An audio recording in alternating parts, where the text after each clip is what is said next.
आम्ही ज्या पद्धतीचे विनोद करतो तो सिच्युएशनल कॉमेडी आणि सिच्युएशनला खरी माणसं सामोरी गेली तरच विनोद होतो. बऱ्याचदा असं होतं ना की अरे विनोद ऐकलं तेव्हा चांगला होता, मग घडलं तेव्हा का नाही आवडला. प्रेक्षक कसा लाभतो एखाद्या कलाकृतीला, दाद देणारा लागतो, कौतुक करणारा लागतो, प्रेम करणारा लागतो, जीव टाकणारा प्रेक्षक मिळाला. अगदी शेवटचा काळ होता त्यांचा, त्यांना खूप त्रास होत होता आणि त्यावेळी डॉक्टरने त्यांना विचारलं तुम्हाला काय, तर ते म्हणाले मला मोबाईल आणून द्या, मला तिच्यावर हास्यजत्रा लावून द्या. आणि ते हास्यजत्रा बघत हसत हसत गेले. तर अशा आठवणी अनेकांच्या आहेत.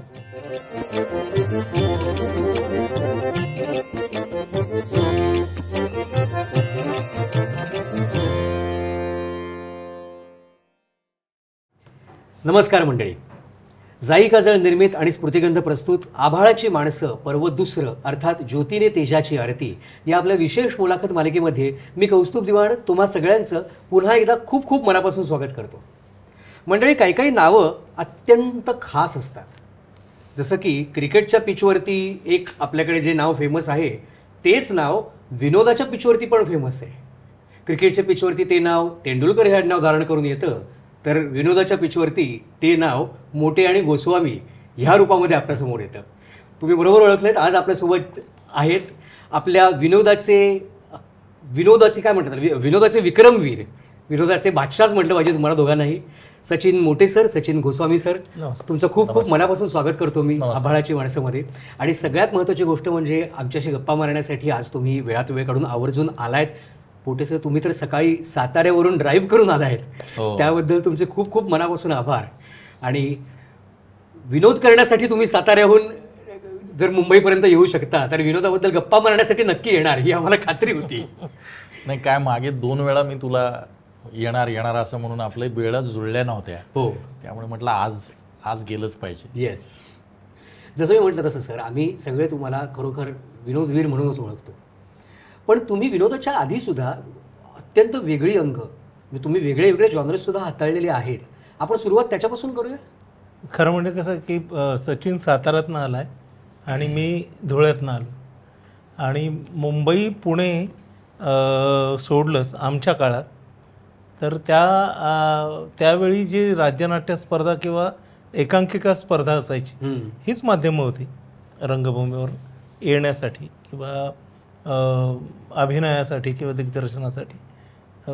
दूरचित्रवाणी वगैरे त्यावेळी पोचलीसुद्धा नव्हती आमच्याकडे.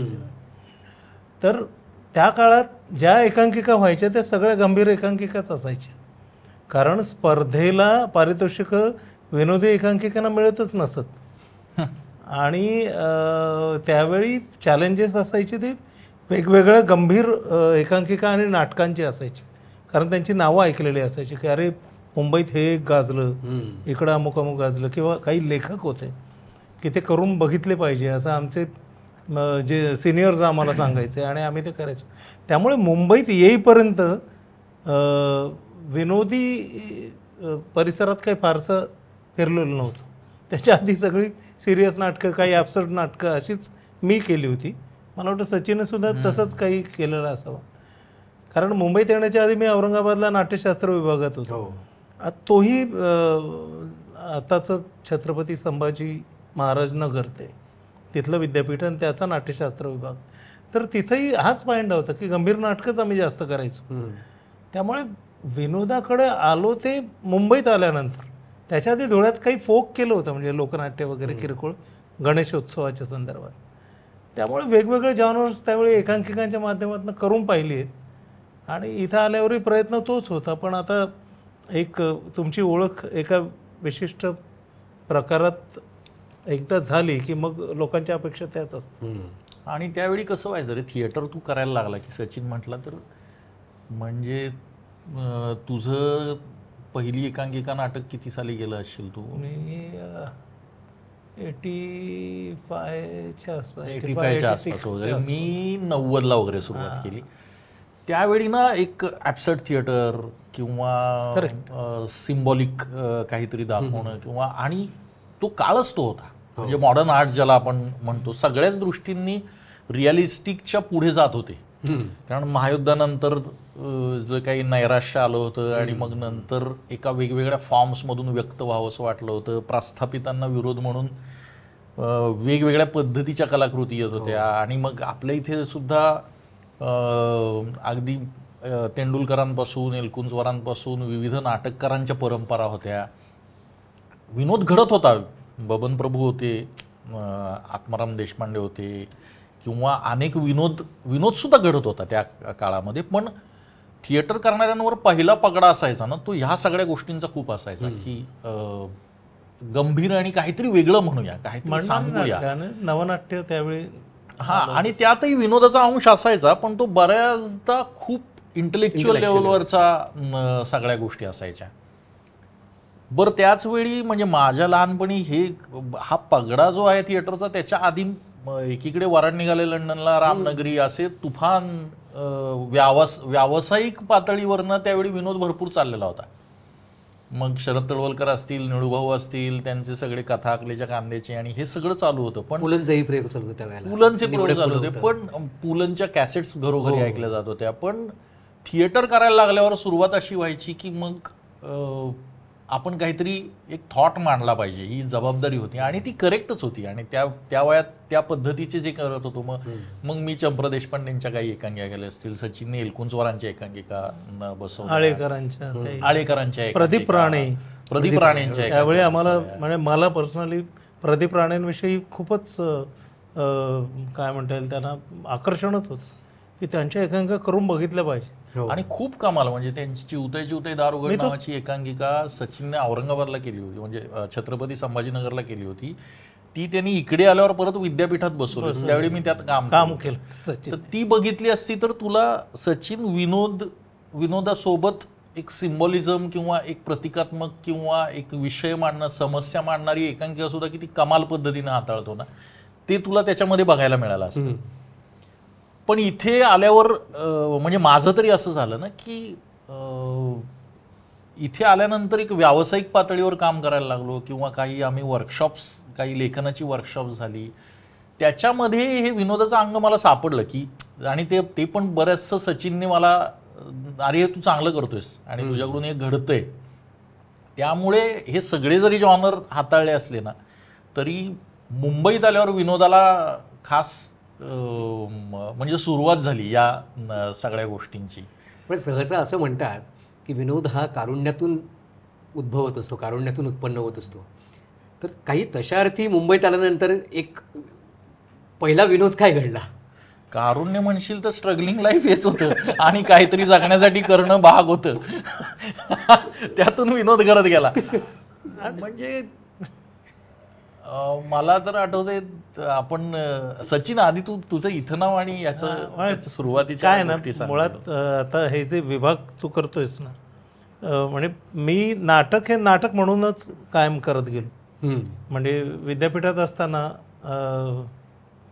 ह्याला औरंगाबादला त्या काळच्या आता जे छत्रपती संभाजी महाराज नगरला, तिथे वेगवेगळे जॉनर्स करून बघावे असं वाटायचं. आणि इतका डीपली विचार नसायचा सुद्धा, मी तुला खरंच सांग की आपण या जॉनरसाठी काम करूया असं नाही. जे नाटक आलं ते वाचायचं, त्याचे बिटवीन द लाईन्स शोधायचे आणि हे करता येतं का पाहायचं. अशा प्रयोगशाळेत तयार झालेली माणसं होता मी. आजही याला प्रयोगशाळा म्हणूनच समजतो. त्यामुळे ना, चेतना चिंतामणीचं गाव असेल किंवा दिलीप परदेशींचं थेंब थेंब आभाळ असेल किंवा असं सगळं करून पाहिलं मी. गारबोच्या तालमी केल्या होत्या, प्रल्हाद मयेकरांचं अथमानुस जगणं, त्यानंतर नाती गोती लक्ष्मणराव देशपांडेंनी बसवलं होतं, ज्यात मी काटदरे केला होता 89ला, ज्यावेळी इथं नाती गोती व्यावसायिकसाठी येत होतं, म्हणजे आलंही नव्हतं त्याच काळात पॅरलेल. त्यावेळी दळवींची स्क्रिप्ट त्यांना मिळाली होती, ते हस्तलिखित होतं बऱ्यापैकी. तर तोच काळ असेल कदाचित, ते रंगभूमीवर आलं असेल आणि लगेचच आम्ही केलं होतं.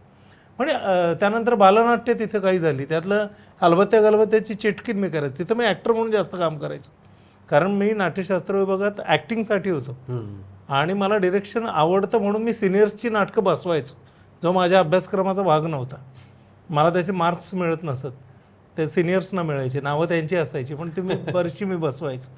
त्यामुळे हे सगळे प्रकार करताना ना हे नाटक मला करायचं आहे, मग ह्या नाटकाची जातकुळी काय आहे तसं मी ते बसवेन, असंच एक साधं धोरण होतं. त्यामुळे मी जे नाटक येईल त्या नाटकाची गरज लक्षात घेऊन त्याची अभिनयाची शैली काय असेल ते कसं बसलं तर त्याचा परिणामकता वाढेल एवढाच विचार करत गेलो. त्यामुळे आपण ह्या जॉनरमध्ये काम करायचं वगैरे असं काहीच नव्हतं.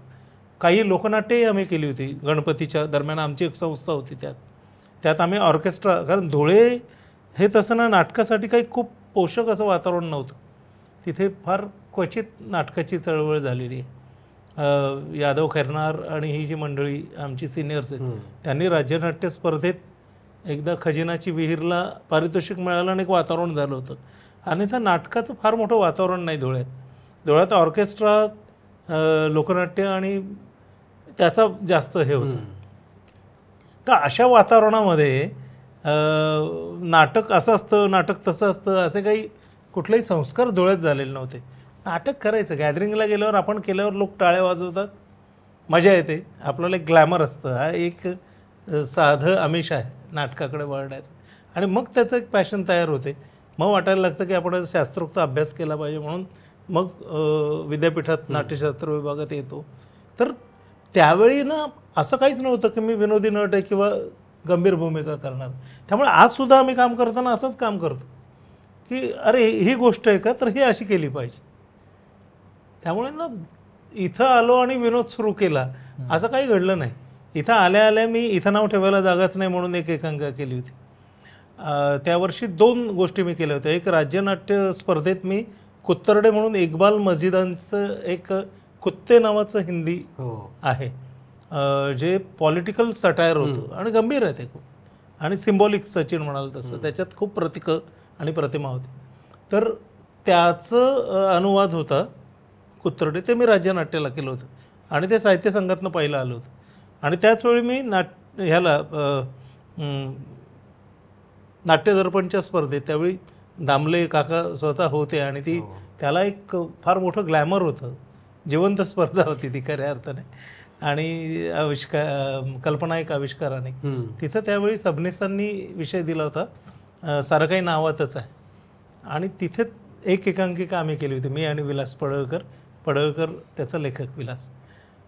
ती बरीचशी इम्प्रोवाईज पण झाली होती, कारण ती खूप मोकळ्या शैलीची एकांकिका, इथं नाव ठेवायला जागाच नाही म्हणून. आणि ती पाहताना लोक तुफान हसायचे, पण त्याचा अंडरकरंट ना खूप प्रायोगिक होता. त्याचा अंडरकरंट जातव्यवस्थेवर भाष्य करणारा होता. शाहू महाराजांनी जातव्यवस्थेसाठी सरदारांची नावं बहुजनांना दिली किंवा दलितांना दिली आणि एक सामाजिक समतोल साधण्याचा प्रयत्न कसा केला, हा अंडरकरंट होता. पण ते मांडणी त्याची खूप ब्रॅक्टियन स्टाईलची होती. अच्छा. हां, तर त्यामुळे ती गाजली आणि तिथं लोकांना असं जाणवलं की हा कॉमेडी छान करतो. त्याच्यानंतर मी दुसऱ्या वर्षी एकांकिका केली होती जी मी लिहिली होती, पण ती खूप गंभीर होती, पॉलिटिकल सटायर होतं. त्यावेळी महेश मांजरेकर मला म्हणाले, तू हे मत कर यार, तेरा जॉनर क्या आहे, हसा नाही काय, तू हसा. पण त्यावेळी मला ते फार असं विचित्र वाटलं होतं, का असं काय जॉनर असतो का आपलं. मला हे करावं असं वाटलं मी हे केलं, मला ते करावं असं वाटलं मी ते केलं. तर त्यामुळे मुंबईतला पहिला आल्यानंतरचं विनोदी काही घडलं असेल तर इथं नाव घडलं. आणि मोठे भेटला त्यावेळी पण आम्ही एक विनोदी नाटकच करत होतो, तो एक विनोदच. हो, देवपावले नावाचं नाटक होतं. आणि विनोदाला तू म्हणाला ना, कारुण्याची झालर असते तो विनोद, म्हणजे कारुण्याची झालर असते तो विनोद श्रेष्ठ मानला जातो.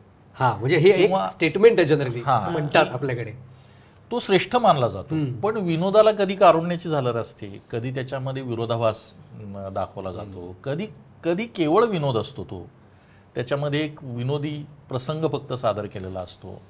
तर त्यामुळे ना विनोदाची वेगवेगळी जातकुळी असते. आणि मला काय झालं, इथे आल्यानंतर आम्ही एक रायटिंग वर्कशॉप केलं होतं, त्यामध्ये मी एक पथनाट्य लिहिलं होतं आणि ते जरा विनोदी होतं ढंगाचं. त्यावेळी सचिन मला म्हणाला की हे तू चांगलं करतोयस, हे जमेल तुला, आणि मग आम्ही करायला लागलो. नंतर आम्ही मुंबई आपलं दूरदर्शनला काहीतरी 25 वर्ष झाली होती, त्यावेळी प्रहसनं केली होती की महाराष्ट्राची महाराष्ट्राची प्रेमधारा नावाची. महाराष्ट्रात जशी भाषा बदलते तसं महाराष्ट्रात प्रत्येक प्रांतातलं प्रेम करण्याची पद्धत पण बदलते. म्हणजे मराठवाडी प्रेम वेगळं असतं, वैदर्भीय प्रेम वेगळं असतं, घाटावरचं प्रेम वेगळं असतं. म्हणजे प्रेम नसतं असं आम्ही हे केलो की तुमचं आमचं सेम नसतं. प्रेम म्हणजे प्रेम असतं पण तुमचं आमचं सेम नसतं असं थोडंसं एक गमतीशीर लाईन घेऊन शेवटी प्रेमच असतं. पण त्यातल्या तऱ्हात ती भाषेतल्या गमती जमती, भाषेतल्या उपमा कशा बदलतात प्रत्येक ठिकाणी, प्रेयसी प्रियकराचे एकमेकांकडे बघण्याचे म्हणजे स्वभावानुसार कशा गोष्टी बदलतात. तर त्यात आम्ही एक मुंबईचं प्रॅक्टिकल प्रेम करायचं होतं. तर ते मी लिहिलं होतं बऱ्यापैकी की मुंबईत प्रेम सुद्धा प्रॅक्टिकली केलं जातं की तू वेस्टला राहतोस का, तर मग मी पण वेस्टला राहते, तर आपलं बरं होईल. म्हणजे ह्याच्या प्रेमात पडले तर जास्त लांब पण जावं लागणार नाही. इतक्या लेवलवर जो प्रॅक्टिकल एक अतिशयोक्ती म्हणून या सगळ्या गोष्टी केल्या होत्या त्याच्यामध्ये. तर मग मला काय झालं आणि दोन गोष्टी झाल्या मुंबईत आल्यावर. एकतर हे विनोद आणि या गोष्टीशी संबंध आला. पहिल्यांदा मी महेंद्र कदम, पॅडी कांबळे यांच्याबरोबर काम केलं. तिथे मला कळलं, मला पहिला मुंबईत आल्यावर आवडलेला नट पॅडीची कॉमेडी बघून मी प्रेमातच पडलो होतो त्याच्या. आणि नंतर सचिन भेटला आणि याच्याकडे तर विनोदाकडे बघण्याचा खूपच म्हणजे खूप वेगवेगळ्या पद्धतीने कॉमेडीकडे आपण बघू शकतो हे मला याच्याकडून कळायला लागलं. बरं, मलाही विनोदाचा एक नकळत लहानपणापासून संस्कार झाला होता. खूप विनोदी नाटकं बघितली होती आणि विनोदी साहित्य वाचलं होतं, विनोद ऐकला होता. ह्या सगळ्या गोष्टींचं कुठेतरी एकत्रीकरण झालं. यालाही एक फोकची पार्श्वभूमी होती आणि कुठेतरी तो विनोद या लेवलवर आम्ही एकत्र आलो. म्हणजे आमच्या मैत्रीला विनोद हे कारण महत्त्वाचं आहेच, कारण आम्ही मॅक्सिमम काम केलंय ते कॉमेडी आणि या जॉनरमध्ये केलंय. आमची नाटकं सुद्धा जी आली त्यातली 70 ते 80% नाटकं विनोदी ढंगाचीच आहेत. तर विनोदच हा आमच्यामधला पूल ठरला त्या मैत्रीमधला, असं आपण म्हणू शकतो. म्हणजे ऐकतानाच किती गंमतशीर वाटते की सचिन आणि सचिनच्या मैत्रीला विनोद कारणीभूत आहे. क्या बात आहे. कारण भेट होते ना, त्याच्या जागाही वेगवेगळ्या असतात ना. म्हणजे आपली भेट कशी झाली तर आपला अवधूत, तू, मी, सचिन आपण एका छान सेटअपमध्ये भेटलोत ना. केडी छान लिहितो, मग आपण ओळखत होतो एकमेकाला, पण ज्याला आपण भेट म्हणूया कामाची सुरुवात म्हणून. तर हा जेव्हा मुंबईत करिअर करायला आला होता तेव्हा ॲक्टर म्हणून आला होता. आणि त्यावेळी माझं एक व्यावसायिक नाटक मी करत होतो, देव पावले नावाचं. आणि आमचा कॉमन मित्र होता बाळकृष्ण शिंदे, सातारचा बाळा. आणि तर तो मला भेटायला, त्यावेळी माझं कास्टिंग सगळं झालं होतं, किरकोळ कास्ट राहिली होती. त्यावेळी तो याची भेट झाली. ती पण आमची ना अशी विचित्र ठिकाणी झाली. शिवाजी मंदिरच्या टॉयलेटच्या बाहेर म्हणजे हा टॉयलेटमधून बाहेर पडत होता, आम्ही दोघे आत चाललो होतो आणि बाळकृष्ण शिंदे मला म्हणाला, तू ऍक्टिंग करणार, ह्याचं नाटक चाललेलं आहे, तुझी ओळख आहे, माझ्या ओळखीच आहे. म्हटलं त्यानं पटकन थांबवलं याला. अरे सचिन हा आमच्या सातारून आलाय, ह्याला एक काम करायचं, तर तू काम देशील का याला, काय आहे. आम्हाला सगळं कास्टिंग झालंय. यमदूत नावाचं एक कॅरेक्टर. आता यमदूत वरनं तू लक्षात घे की त्याच्यात ते नाटक कुबेर वगैरे सगळे होते, इंद्र होता त्याच्यात यमदूताचं कॅरेक्टर होतं. यमराज पण होता. त्यामुळे मग यमदूत कुठे असेल. आम्हाला अत्यंत छोटं कॅरेक्टर आहे. आणि हा जर तू म्हणतो साताऱ्यातनं आलाय, तिथे बरे काम केले, तर एवढासा छोटा रोल त्याला चालेल का. तर तो म्हणाला, अरे याच्याकडे कामच नाहीये, याला खाण्यापिण्याचे वांदेत, महिना कसा काढायचा प्रश्न आहे. करेल हा, काही करेल. आणि माझ्या वतीने त्यानंच होकार देऊन टाकला की याला स्ट्रगलरला काय विचार, स्ट्रगलरला काय से असतो. म्हणजे ह्याच्याकडे पाहतो मी, याला म्हटलं तर तो जर चांगला ऍक्टर असेल तर त्याला नको अशा किरकोळ ह्याच्या ते करू ना, तर पुढे मिळेल त्याला कुठे. ते अरे त्याला कामच नाही त्याला. बरं काय, तो माझा मुंबईचा वाटाड्या होता त्यावेळी. तो मार्गदर्शक म्हणजे ईस्ट वेस्ट त्यानेच मला सांगितलं की मुंबईत असं असतं. किंवा शिवाजी कट्टा शोधून मी 3 दिवस परत गेलो होतो. किंवा कट्टा कुठे आहे, आम्हाला वाटायचं कट्टा म्हणजे बसायला असतो ना, कट्टा कुठेतरी. अरे शिवाजी कट्टाच नाहीये म्हटलं इथे. मग तो आल्यावर तो मला घेऊन गेला, म्हणाला इथे उभं राहतात 5-5 तास, याला शिवाजी कट्टा म्हणतात. शिवाजी मंदिर नाट्यगृह आहे, त्याच्या समोर एक हे आहे फुटपाथ फुटपाथ आहे. तिथे त्या हॉटेलच्या समोर जे उभे राहतात त्याला कट्टा त्याला कट्टा म्हणतात. हे माझ्यासाठी खूपच नवीन होतं की अरे बसायचंच नाही कुठे, उभं राहायचं काही तास. कारण तिथेही स्ट्रगल आहे. म्हणजे नॉर्मल गप्पा मारायला यायचं ते सुद्धा उभ्या राहून गप्पा मारायच्या. तर हे सगळं माझी ओळख करून देणारा तो माझा मित्र होता बाळकृष्ण, आणि त्याने माझी ओळख करून दिली आणि मग तिथून आमचं सुरुवात झाली. आणि मग हा म्हणाला चल मग असिस्ट पण कर या नाटकाला. मग हळूहळू आम्ही एकत्र काम करायला लागलो आणि त्यातून मग एक आदान प्रदान सुरू झालं आणि त्याच्याही लक्षात आलं अरे हाही काहीतरी. आणि मुळात त्यावेळी त्याचं आणि त्यावेळी दोघही जण धडपडत होतो. म्हणजे हा जरा मला सिनियर होता, याचं एक व्यावसायिक नाटक येऊन गेलं होतं, याचं लग्न झालं होतं, त्यामुळे हा तसा सेटलमेंटच्या जवळ होता, व्याख्येच्या जवळ. हा सेटल नव्हतं पण जरा जवळ होता आणि मी नुकताच आलो होतो. पण तरी एक फेज एकत्र असते आणि त्यामुळे आणि त्यात बऱ्याचशा गोष्टी एकमेकांच्या विचार जुळायला लागले. आणि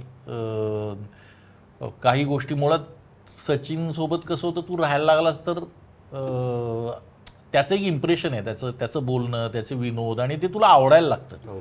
एक मॅग्नेट सारखा तू त्याच्याबरोबर राहायला लागतो. कुणीही माणूस असेल, कालांतरानं तो म्हणेल की मला आता कंटाळा आला किंवा काही हे झालं, पण सुरुवातीचे काही दिवस तर प्रत्येक जण त्या ऑरामध्ये असतो. तसा मी होतो. आणि नकळत काही गोष्टी मग एकत्र झाल्या. मग बहिशाल नाट्य प्रशिक्षण क्रमात सुद्धा त्याने मला बोलवलं तिकडे, आणि मग तिथून गोष्टी सगळ्या सुरू झाल्या.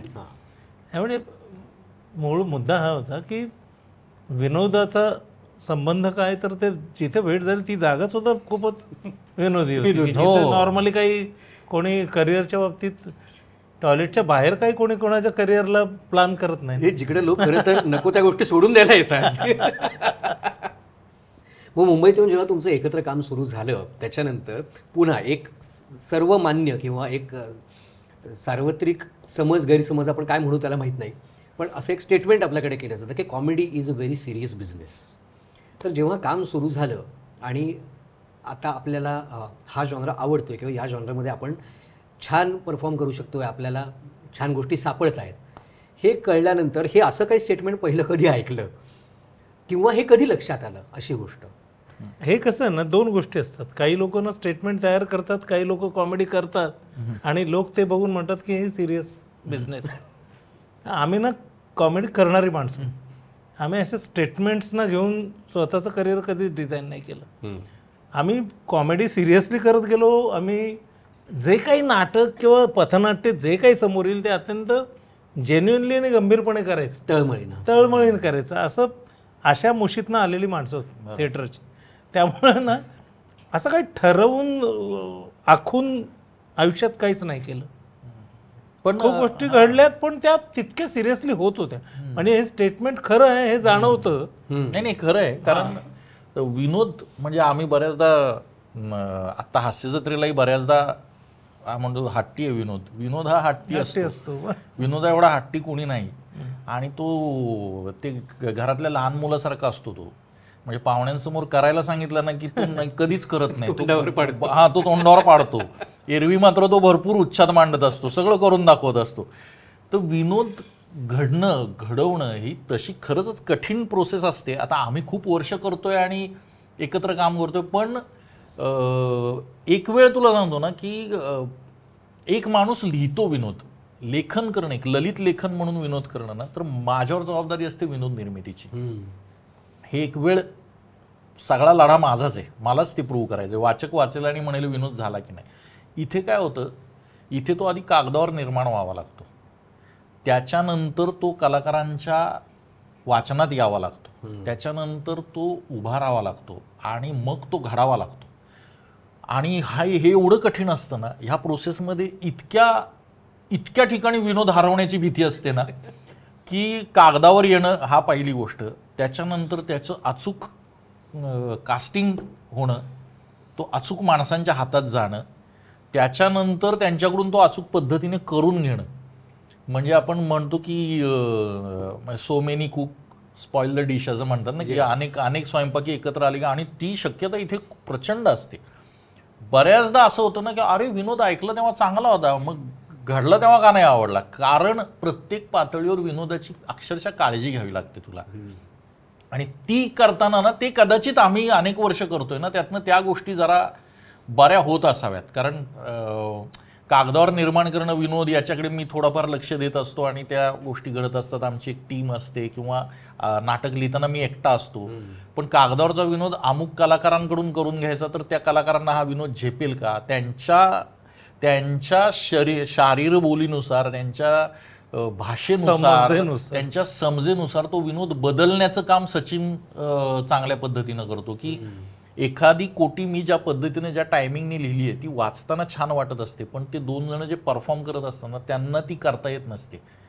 त्याला कारण वेगळी असतात, खूप वेगवेगळे असतात. कधी कधी त्या कलाकारांची मर्यादा एवढंच नसतं, तर सेट बदललेला असतो, अनेक गोष्टी बदलत असतात. त्या सगळ्यातनं ना विनोदाला वाचवत वाचवत वाचवत पैलतीरावर नेणं हा खरंच प्रचंड डिफिकल्ट टास्क आहे. म्हणजे आत्ताही आम्ही स्किट करताना ना 4 पानाचं स्किट आहे, ते 4 पानाचं स्किट ज्यावेळी उभं राहतं बऱ्याचदा त्या स्किटमधले अनेक बदल करायला लागतात, कारण तो उभा राहताना त्या गोष्टी तशा वर्क होत नसतात.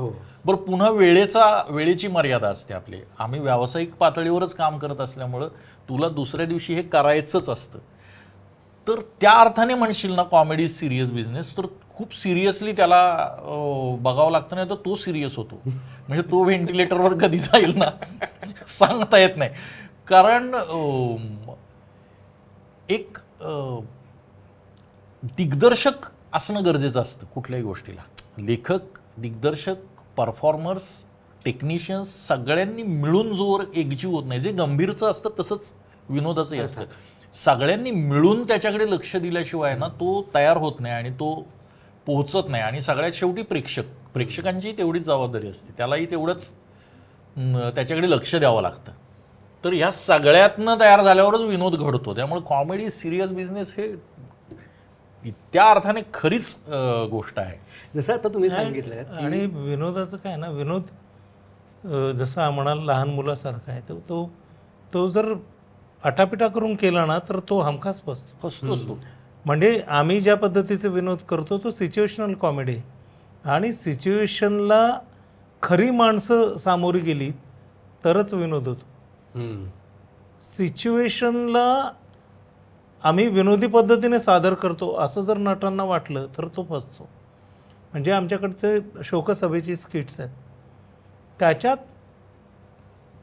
पहिल्या जिमीच्या शॉटनंतर जर तुम्ही ते कंपोजिशन पाहिलं तर ते एका घरात मृत्यू झाला आहे इतकंच गंभीर असतं.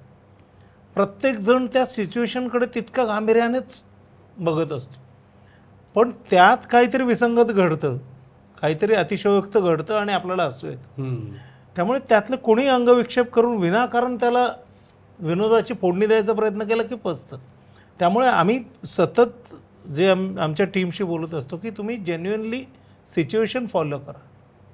काय विनोद त्या सिच्युएशन आणि तुम्ही जे काही करताय त्या सगळ्यांच्या एकत्र येण्याने घडणार आहे. त्यामुळे त्याला स्वतंत्रपणे तुम्ही मांडायला जाऊ नका, तो तुमच्या हातात येणार नाही. त्याला एकत्रित परिणाम होऊ द्या. जसं आपण आहे ना, मला खिचडी जर खायची आहे तर मी तांदळाला खिचडी नाही म्हणू शकत, मी डाळीला खिचडी नाही म्हणू शकत, मी जिऱ्याला खिचडी नाही म्हणू शकत. त्यासाठी त्यांना एकत्र यायला लागेल, विशिष्ट पद्धतीने शिजायला लागेल. त्याच्यातले जे तुम्ही वेगवेगळे घटक आहेत ते समप्रमाणात यायला लागतील, मगच ती खिचडी तयार होईल आणि ती चविष्ट असेल. अदरवाईज सगळे विनोदी नट, विनोदी लेखकाने लिहिलेले विनोदी प्रसंग असे एकत्र आणून नुसते करा असं केलं तर नाही होत. त्याला एका छान भांड्यात योग्य प्रमाणातच शिजवावं लागतं. आणि ते योग्य प्रमाण जे ना ते अत्यंत गांभीर्याने करायची गोष्ट, म्हणून तो सिरियस बिझनेस. म्हणजे आमचं एकडाव भटाचं नावाचं एक नाटक होतं, त्याच्यामध्ये तसं बघितलं तर थोडंसं वात्रट विनोदाचे 2 महत्त्वाचे सीन होते त्यामध्ये. की त्याच्यामध्ये ती एक वडापाव विकणारी वत्सलाबाई असते, ती दागिने द्यायला भटांकडे येते आणि भटांना म्हणते की हे दागिने तुमच्याकडे ठेवा, कारण मी, माझा नवरा दुबईला चाललाय, तो माझे दागिने विकेल. यासाठी ती प्रचंड रडत असते. आणि भट साहेब काही करा, हे दागिने ठेवा, त्याचं एकदाचं ते वेळ गेलं ना दुबईला जाण्याचं की मी हे दागिने घेऊन जाईन असं म्हणून ती आजीजीनं त्याला हे करत आणि असते. विश्वासानं द्यायला विश्वासानं द्यायला लागते. आणि बटनविषयी आदर आहे. हो आणि तो ते दागिने काढून घेत असतो आणि तो म्हणतो की बाई काल माझी बायको माझ्यावर चिडून गेली, तिचा मुळात आपल्या दोघांवर संशय आहे, ती जर अचानक आली ना तर सगळा गोंधळ होईल आणि मला आणखी त्रास देईल ती. तर ती म्हणते नाही नाही पण हे एवढे दागिने तर काढा. आणि ते दागिने काढत असताना बाहेर त्याची बायको आणि जावई आणि हे सगळे येतात आणि आतमध्ये हा तिची बांगडी काढत असून बांगडी निघत नसते. बांगडी तिची निघत नसते. आता बांगडी निघत नसते त्यावेळी तिला तिची वेदना होत असते. एकीकडे तिला तो नवरा येईल की काय याची हे असते. आणि भट म्हणत असतो बाई तू मला गोंधळ करणारे, जरा अशी बस ना, जरा या बाजूला ये. आणि ती ओरडत असते. आतमध्ये एक स्त्री पुरुष आहेत, त्यातून ओरडण्याचे आवाज येत आहेत. म्हटल्यावर बाहेरच्यांना वाटायला लागतं की यांचं आतमध्ये काय चाललंय. त्यात तिचा नवरा पण बाहेर येतो. त्याला कळतं आपली बायको आतमध्ये भटांबरोबर. तर हा प्रसंग तू बघशील तर हा पूर्ण चावट आणि पूर्ण गैरसमजाचा आहे. द्व्यर्थी विनोदाचा हे होता. पण इथे त्या माधव भटांनी आणि त्या दोघांनी जर त्या प्रसंगाचं गांभीर्य ठेवलं की मी कोण आहे, आत्ता हे काय चाललंय, त्यांनी जर तिथे चावटपणा केला ना तर तो लगेच सवंग होणार. आणि मग प्रेक्षक म्हणणार की अरे हे जरा तुम्ही चिप झाला, तुम्ही दर्जा सोडलात. तुम्ही दर्जा सोडलात असं तेव्हा त्यांना कधी वाटेल जेव्हा कलाकार त्या सिच्युएशनशी, कलाकारच नाही म्हणत मी, दिग्दर्शकापासून सगळेच जण जेव्हा त्या प्रसंगाशी प्रामाणिक राहणार नाहीत ना त्यावेळी त्याचा मग तोल जातो. मग कधी तो शोकसभेतला विनोद तिथेच मरतो आणि मग इथला विनोद चावट म्हणून लोक त्याच्याकडे पाठ फिरवतील. पण तसं आमचं झालं नाही. त्यावेळी एकडाव भटाचानं जवळजवळ 450 प्रयोग केले आणि त्यातले ते 2 सीन सहकुटुंब सगळे येऊन धमाल एन्जॉय करायचे. कारण कुणालाही ते बघताना खटकायचं नाही, कारण समोर दिसायचं हे चाललंय वेगळं. बांगडी काढतोय ते गैरसमज प्रोसिनेमच्या आतले, प्रेक्षकांचे नटांचे नाहीये. प्रेक्षकांना माहिती आहे की हे निरागस आहे, त्यांचे संबंध वेगळे, इथे घटना वेगळी घडते. फक्त त्या दाराच्या बाहेरचे जे त्यांना जे वाटतंय ते घडत नाही हे प्रेक्षकांना माहिती आहे. त्यामुळे तो चावट नाही वाटला. वैभव मांगले आणि विशाखा सुभेदार ते करायचे. ते वैभव आणि राजश्री होती त्याच्याबरोबर आणि भूषण कडू होता, भाऊ कदम होता. खूप मोठी टीम त्यावेळी, सगळी मस्त टीम होती. सगळी आम्ही लोक त्या नाटकानेच लोकांना माहिती झालं. इतके जेन्युइनली परफॉर्म करायचे ना की त्यामुळे तो play खरा वाटायचा. खरं तर त्यामधल्या सिच्युएशन्स वगैरे खूप अशा कुठे कुठे खूप अतिशयोक्ती मोहात पाडतील, कुठल्याही नाटाला ना घसरायला मोहात पाडतील अशा पद्धतीचं नाटक होतं. पण तरी ते खूप सुंदर पद्धतीने करायचे. म्हणजे जे नटाच्या बाबतीत म्हटलं जातं कायम की नटासाठी संयम हा सगळ्यात जास्त महत्वाचा. अगदी अगदी. थोडी विरक्ती पण असली पाहिजे, नुसती आसक्ती नको. आणि विनोदाबाबत तर हा समोरच्याचा विनोद आहे किंवा एकमेकांवर कुरघोड्या न करणं. मुळात सचिन जे मगाशी तेच म्हणाला की तुम्ही त्या प्रसंगाशी प्रामाणिक राहिलात ना की पुढच्या गोष्टी आपोआप घडायला लागतात. आणि खूप विनोदी कलाकाराला ते हळूहळू अंदाज पण यायला लागतो. जो चांगला विनोदी कलाकार असतो ना त्याला ते समजायला लागतं की गांभीर्यही कसं ठेवायचं आणि यातला विनोद सुद्धा वेगळा कसा करायचा. असं करणारे आज आमच्यासोबत खूप जण काम करतायत. त्यामुळे आम्हाला हे सगळं करता येते. खरं टीम मध्ये आम्ही ते जास्त पाळतो. फार कमी प्रमाणात कुरघोड्या होतात, नाहीच होत जवळजवळ. पण कारण प्रत्येकाला जाणीव आहे की विनोद हा काय नुसता ॲक्शन नाही होणार नाही, त्याला रिॲक्शन गरजेची.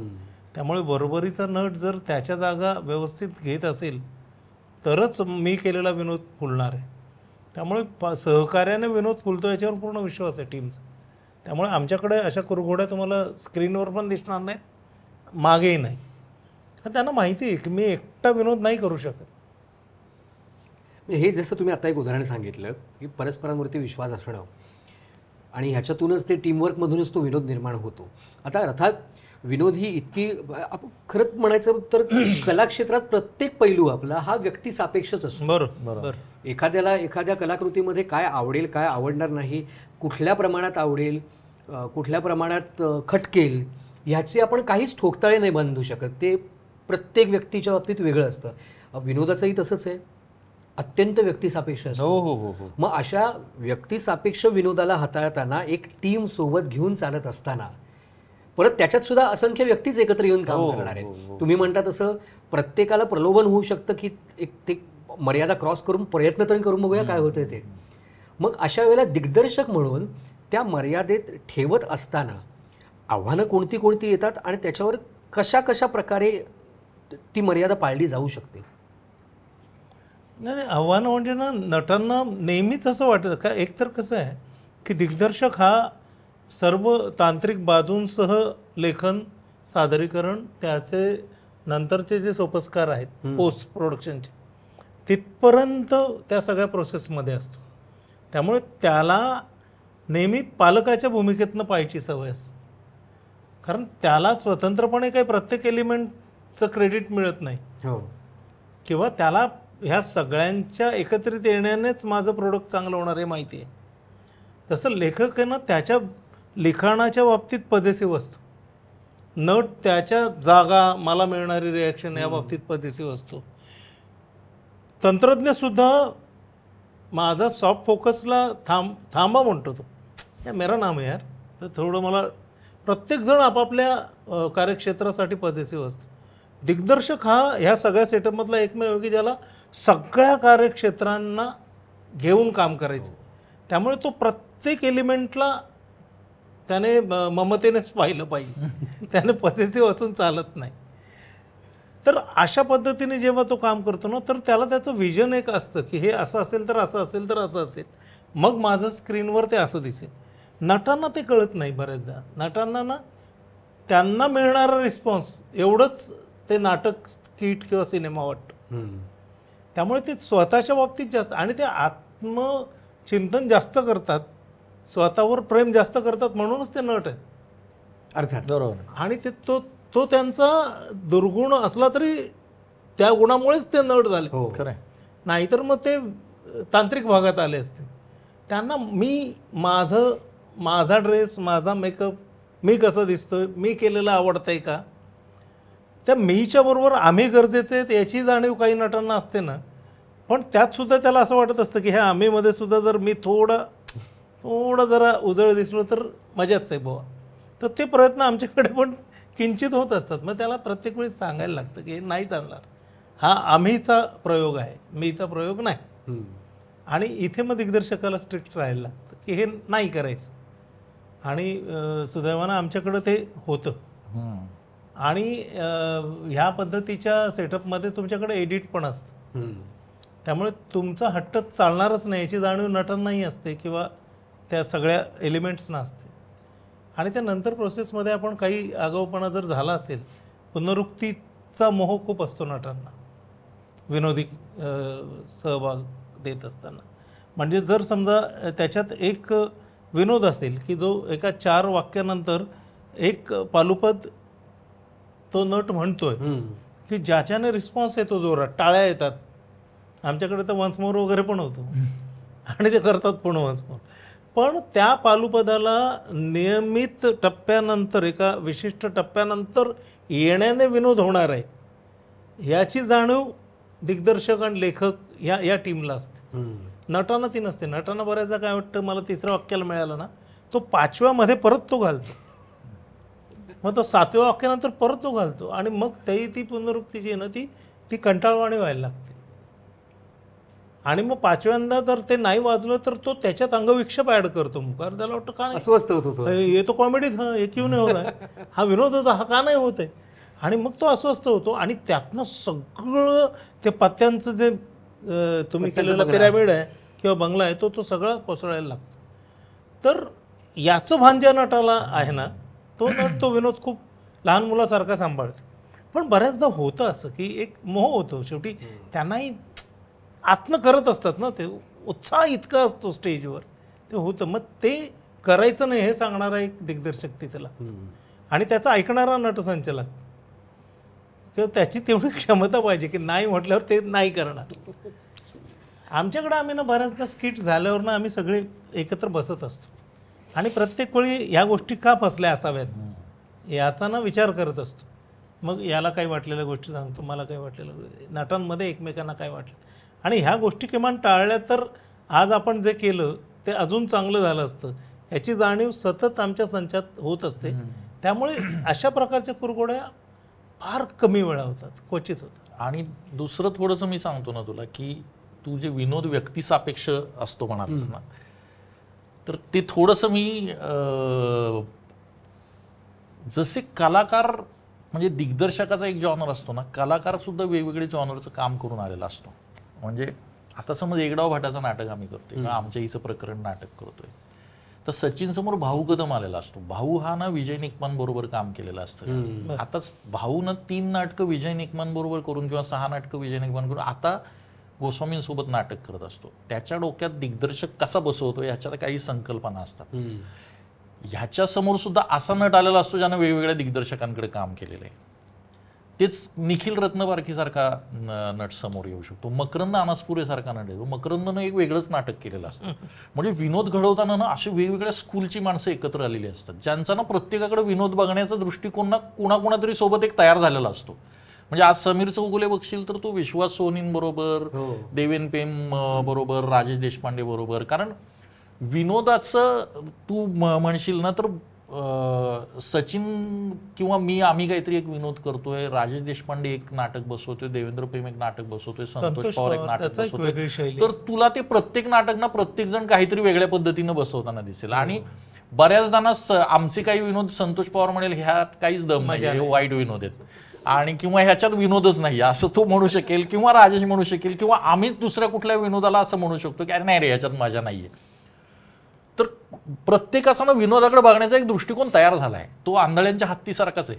प्रत्येकाला जसा विनोद दिसलाय ना त्या स्कूलमध्ये करतो, पण प्रत्येकाला माहिती आहे मी माझ्या प्रेक्षकासाठी हा विनोद करतोय आणि त्याला मला हसवता येणार आहे. प्रत्येकाच्या शैलीला प्रेक्षक पण आहे. तर इथे काय होतं ना, मग असं व्हावं लागतं की अरे संजय नार्वेकरला घेऊन करतोय ना मी आज बाजीराव मस्तमी, तर आता संजय केदार बरोबर तयार झालाय. बरं संजयलाही टेन्शन असतं की पहिल्यांदा सचिन गोस्वामी सोबत मी काम करतोय, तर दोघांनाही ना आदमास घ्यावा लागतो दोन्ही टीम्सना. पद्धत काय की ह्याची पद्धत काय, मग हा कसा फुलवतोय, मग तो थोडा ह्याच्या पद्धतीने फुलवतो हा. आणि सचिनही बऱ्याचदा मग काय करतो ना, वेगवेगळ्या जॉनरच्या लोकांबरोबर आम्ही जी चर्चा करतो की अरे ह्याला ह्या पद्धतीचं जमतंय किंवा ह्या पद्धतीचं करण्याकडे याचा कल आहे, तर त्यानुसार त्या गोष्टी बदलत न्याव्या लागतात. मग कारण तो इतका सापेक्ष गोष्ट आहे ना की काही वेळेला आम्हाला असं सांगायला लागतं की अरुण कदमला सचिन म्हणतो हे नकोय आपल्याला, कारण अरुण कदम फोक पासून इतक्या गोष्टी करत आलाय, त्यानं इतक्या लोकांकडे काम केलंय, तर तो पटकन एखादी शाब्दिक कोटी किंवा काहीतरी अशी करतो की जी आत्ता आपल्या सिच्युएशनला गरजेची नाहीये. तर ह्या गोष्टी खूप सांभाळायला लागतात. त्यामुळे हे व्यक्तिसापेक्ष असणं आणि इतके वेगवेगळ्या घराण्याचे लोक एकत्र, म्हणजे गायनाची जशी घराणी असतात ना तसे वेगवेगळ्या घराण्याचे लोक एकत्र येऊन काम करत असतात इथे. आणि आता काय झालं की एक 6-7 वर्ष आणि काही नट तर आम्ही 10-12 वर्ष एकत्र काम करतो. समीर वगैरे आम्ही जवळजवळ 10च्या आसपास वर्ष झाली. आणि ही जी आता हास्य जत्रेतली आता नवी राहिली नाही, त्यालाही 4 वर्ष झाली त्या बॅचला आमच्या. तर ही 6-7 वर्ष झाली एकत्र काम करतायत हास्य जत्रेपासून. त्यामुळे घराण्यांचं हा जो म्हणाला ना, आता ते एक छोटंसं आमचं एक हास्य जत्रेचं. त्यामुळे आता काही वर्षांपासून आम्ही एका पेजवर आहोत आणि सगळ्यांना वर्जस्वर कळले. हा, सगळ्यांना कळलं की हे इथं नाही करायचं, हे वर्ज आहे, हे करायचं आहे, हा राग असाच बांधायचा आहे, याचं चलन असंच आहे, कळायला लागलं. आता यांची गोची कधी होणार आहे, हे जेव्हा दुसऱ्या ठिकाणी काम करायला जातील ना, त्यावेळी यांनी आता एक विनोदाचं घराणं अडॉप्ट केलंय. ते मे बी तिथं काम करताना त्या दिग्दर्शकाचं नसेल सुद्धा, मग तो त्याला म्हणेल की बाळवटा विनोद असा नसतो, विनोद असा असतो, आणि मग कदाचित त्यांचा गोंधळ होऊ शकेल. पण तसे एक 6 स्किट्स असतात ना, तर जॉनर वाईज सुद्धा आम्ही सुद्धा पाहताना बऱ्याचदा प्रेक्षकांचा सगळाच वर्ग लक्षात घेऊन, कारण तुम्ही सगळ्यांना एकाच वेळी आनंद देणारी कलाकृती तयारच करू शकत नाही. प्रत्येकाच्या जाणीवा वेगळ्या आहे. त्यामुळे काही प्रेक्षकांना पण दर्जासुद्धा इतका सापेक्ष आहे, कशाला दर्जा म्हणायचं. तर त्यामुळे काही स्किट्स आमची मध्यमवर्गीय साहित्य वाचनातनं समृद्ध किंवा प्रगल्भ झालेला जो प्रेक्षक आहे, वाचनातनं याच्यातनं मध्यमवर्गीय जाणीवातनं वाढलेला प्रेक्षक आहे, त्याला आवडणारी असतात. काही स्किट्स आमची तळागाळातला प्रेक्षक आहे, जो थोडा रांगडा आहे, ज्याच्याकडे विनोदाची किंवा जगण्याची पद्धतच थोडी रांगडी आहे, थोडी अशी फ्रिकआउट जगणारी माणसं आहेत, त्यांच्यासाठी असतं. काही तरुणांना आवडणारा विनोद आहे, काही खास महिलांना आपलासा वाटणारा विनोद आहे. तर विनोदाच्या वेगवेगळ्या पद्धती आम्ही एका एपिसोडमध्ये म्हणजे एका दिवसात जे शूट करतो त्या 6 भागांमध्ये येतील याची आम्ही साधारणतः त्याचा विचार करत असतो. त्यामुळे हास्य जत्रेतलं वेगवेगळ्या भागांना वेगवेगळे स्किट्स आवडतात आणि त्यांना वाटतं की हे माझ्यासारखं चाललंय. त्यांना न आवडणाऱ्या गोष्टी घडतच असतात. त्या कधी कधी हळूच सांगतात पण आम्हाला. जसं आवली लवली कोहली हे एका वर्गाला प्रचंड आवडतं, तर काहींना ते अत्यंत उथळ वाटतं. आम्ही एका ठिकाणी एका छान चांगल्या साहित्यिक वातावरणातल्या समारंभाला गेलो असताना जेवत असतानाच एक वयस्क आले, त्याने आम्हाला म्हणाले छान आहे, बाकी छान आहे, ते आवले ते माकड चाळे बंद करा असं म्हणून गेले ते. खरं आहे, म्हणजे ते त्यांना कदाचित माकड चाळे वाटतात. नाही, आणि विनोद काय रे, विनोद आवडणं, विनोद कळणं हे तुझी वाढ कशी झाली, तुझा बुद्ध्यांक, तुझा भावनांक, तुझी एकूण समज, तुझं वाचन याच्याशी सगळ्याशी निगडीत असतं. हा आता चर्चेचा वेगळा मुद्दा आहे, पण तरी तुला सांगतो ना की टेलिव्हिजन करताना किंवा हे आम्ही बऱ्यापैकी जरी वेगवेगळ्या जॉनरचा विनोद केला ना तरी हा सर्वांना कळेल, रुचेल, आवडेल याची काळजी जरा टीव्हीला घ्यावी लागते. म्हणजे आता समज आम्ही काही विनोद असे असतात की 2 संगीत क्षेत्रातले लोक आले आणि त्यांना काहीतरी रागातल्या एखाद्या चुकांवर ते हसायला लागले, तर बाकीच्यांना कळूच शकत नाही की हे कशावर हसतात. किंवा म्हणजे आता तो एक विनोद मी वाचला मध्ये की 4 शास्त्रज्ञ लपंडाव खेळत असतात. न्यूटन, आईन्स्टाईन, पास्कल आणि आर्किमिडीज असं धर कोणी, हे 4 जण खेळत असतात आणि आईन्स्टाईनवर राज्य येतं आणि न्यूटन जाऊन एका फरशीवर जाऊन उभा राहतो आणि तो येतो आणि म्हणतो न्यूटन आऊट. म्हणतो नाही, मी आऊट नाही आहे. तर तो म्हणतो का? म्हणतो because newton per square metre is pascal, so I am Pascal, I am not Newton. आता ज्याला माहितीये पास्कलचा नियम हा आहे की स्क्वेअर मीटर मध्ये न्यूटन उभा आहे, तर तुला हा म्हणजे तुला प्रत्येक विनोद ना सगळ्यांसाठी करू शकत नाही. बरोबर आहे. काही विनोद हे काहींना कळतात, काहींना नाही कळत. त्याच्यात तुम्ही त्यामुळं मला कळला नाही तो विनोद वाईट असंही म्हणू नये, मला कळणाराच विनोद श्रेष्ठ असंही म्हणू नये. एखाद्याला माणसं पडली तरी हसत राहतात.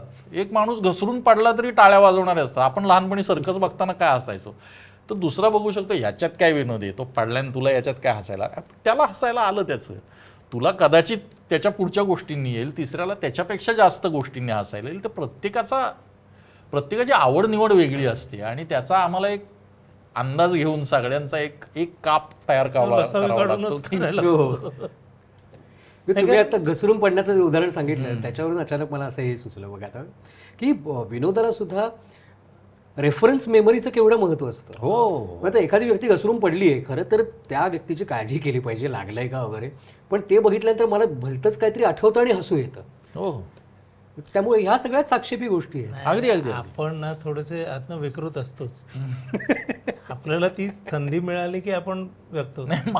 एक माणूस पडल्यानंतर छान वाटणं ही विकृतीच आहे. मला तर पडणारे सुद्धा हसतात अनेकदा. मला तर वाटतं माणूस हा मुळात विध्वंसकच असतो. त्याचा मूळ वृत्ती विध्वंसक आहे. तू कुठल्याही लहान बाळाच्या समोर पत्त्याचा बांगला तयार करतो, पाडणारच. एक मुंगळा सरळ चाललेला असतो ना, तो त्याला अडवतो, तो त्याला नीट जाऊ देत नाही, तो त्याला तू पाणी असं छान असेल तर तो त्याच्यात थाप थाप थाप करून माणसाला बिघडवायला आवडतं. आणि त्याला मारून मुटकून आपण त्याला हळूहळू आपण अरे माणसाने असं करायचं नसतं, माणसाने बांधायचं असतं, त्याला कन्स्ट्रक्टिव्ह आपण बनवतो. डिस्ट्रक्टिव्ह नेचर हे आपल्यामध्ये मुळात आहे, आलेलंच असतं. त्याला तेच मी ते विकृती म्हटलो, ती मुळात आहे. आपल्याला आहेच. आपण सिव्हिलाइज होण्याच्या नादात खूप गोष्टी दाबून ठेवल्या, त्या अशा ठिकाणी बाहेर येतात. कोणीतरी हे झालं नाही का, खाजगीत आपण जे विनोद करतो ना ते आपल्याला फक्त स्क्रीनवर पाहायचे नसतं, असं बऱ्याचदा होतं. नाही म्हणजे होतं ना, आमच्या इथं ज्यावेळी पूर्वी समीर चौगुले गौरव मोरेला मारायचा, त्यावेळी मला एक जण म्हणाला होता, मी माझ्या आयुष्यात मला ज्यांचा राग येतो ना त्यांना डोक्यात आणतो आणि त्याला फटके पडले की मला आनंद मिळतो. म्हणजे कोण कुठल्या पातळीवर कसा आनंद घेईल ना विनोद, असं तुम्ही सांगू शकत नाही. दुसरं कसं ते आता संगीताच्या बाबतीत जे आपण म्हणालो आत्ता तुझे पुढला संगीत वरचे जे विनोद असतात ना आमचे, जे सोमारिया करतो किंवा लोचन मजनू करतो, त्याला संगीत क्षेत्रातले जे मातबर लिजंड्स आहेत त्या सगळ्यांना ते आवडतं. पण त्यातल्या काही गोष्टी ज्यांचा संगीत क्षेत्रातल्या सहशी सुद्धा संबंध नाही ना, त्यांच्या मात्र भावना दाखवतात. हो, तबला का फोडला म्हणून ज्याचा जो बाथरूममध्ये गुणगुणत नसेल असा तुम्ही माणूस आमच्या पोस्ट टाकतो. वाद्याचा अपमान केला. तो म्हणतो आमच्या संस्कृतीचा अपमान झाला.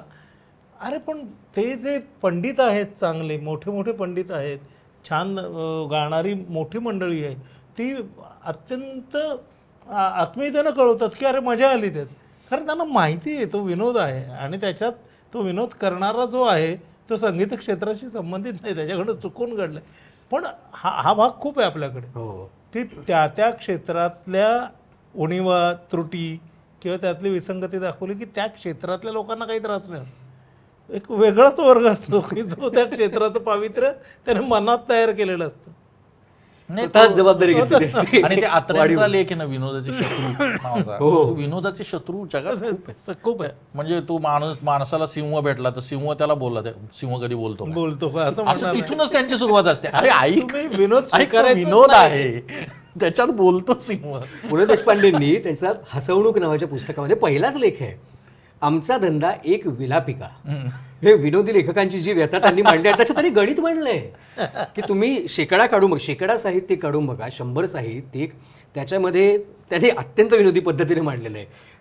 10 एकांकिका लेखक, 10 एकांकिका स्त्री पात्र केंद्रित, 10 एकांकिका स्त्री पात्र विरहित, 10 एकांकिका अर्थविरहित, 10 एकांकिका प्रेक्षक विरहित.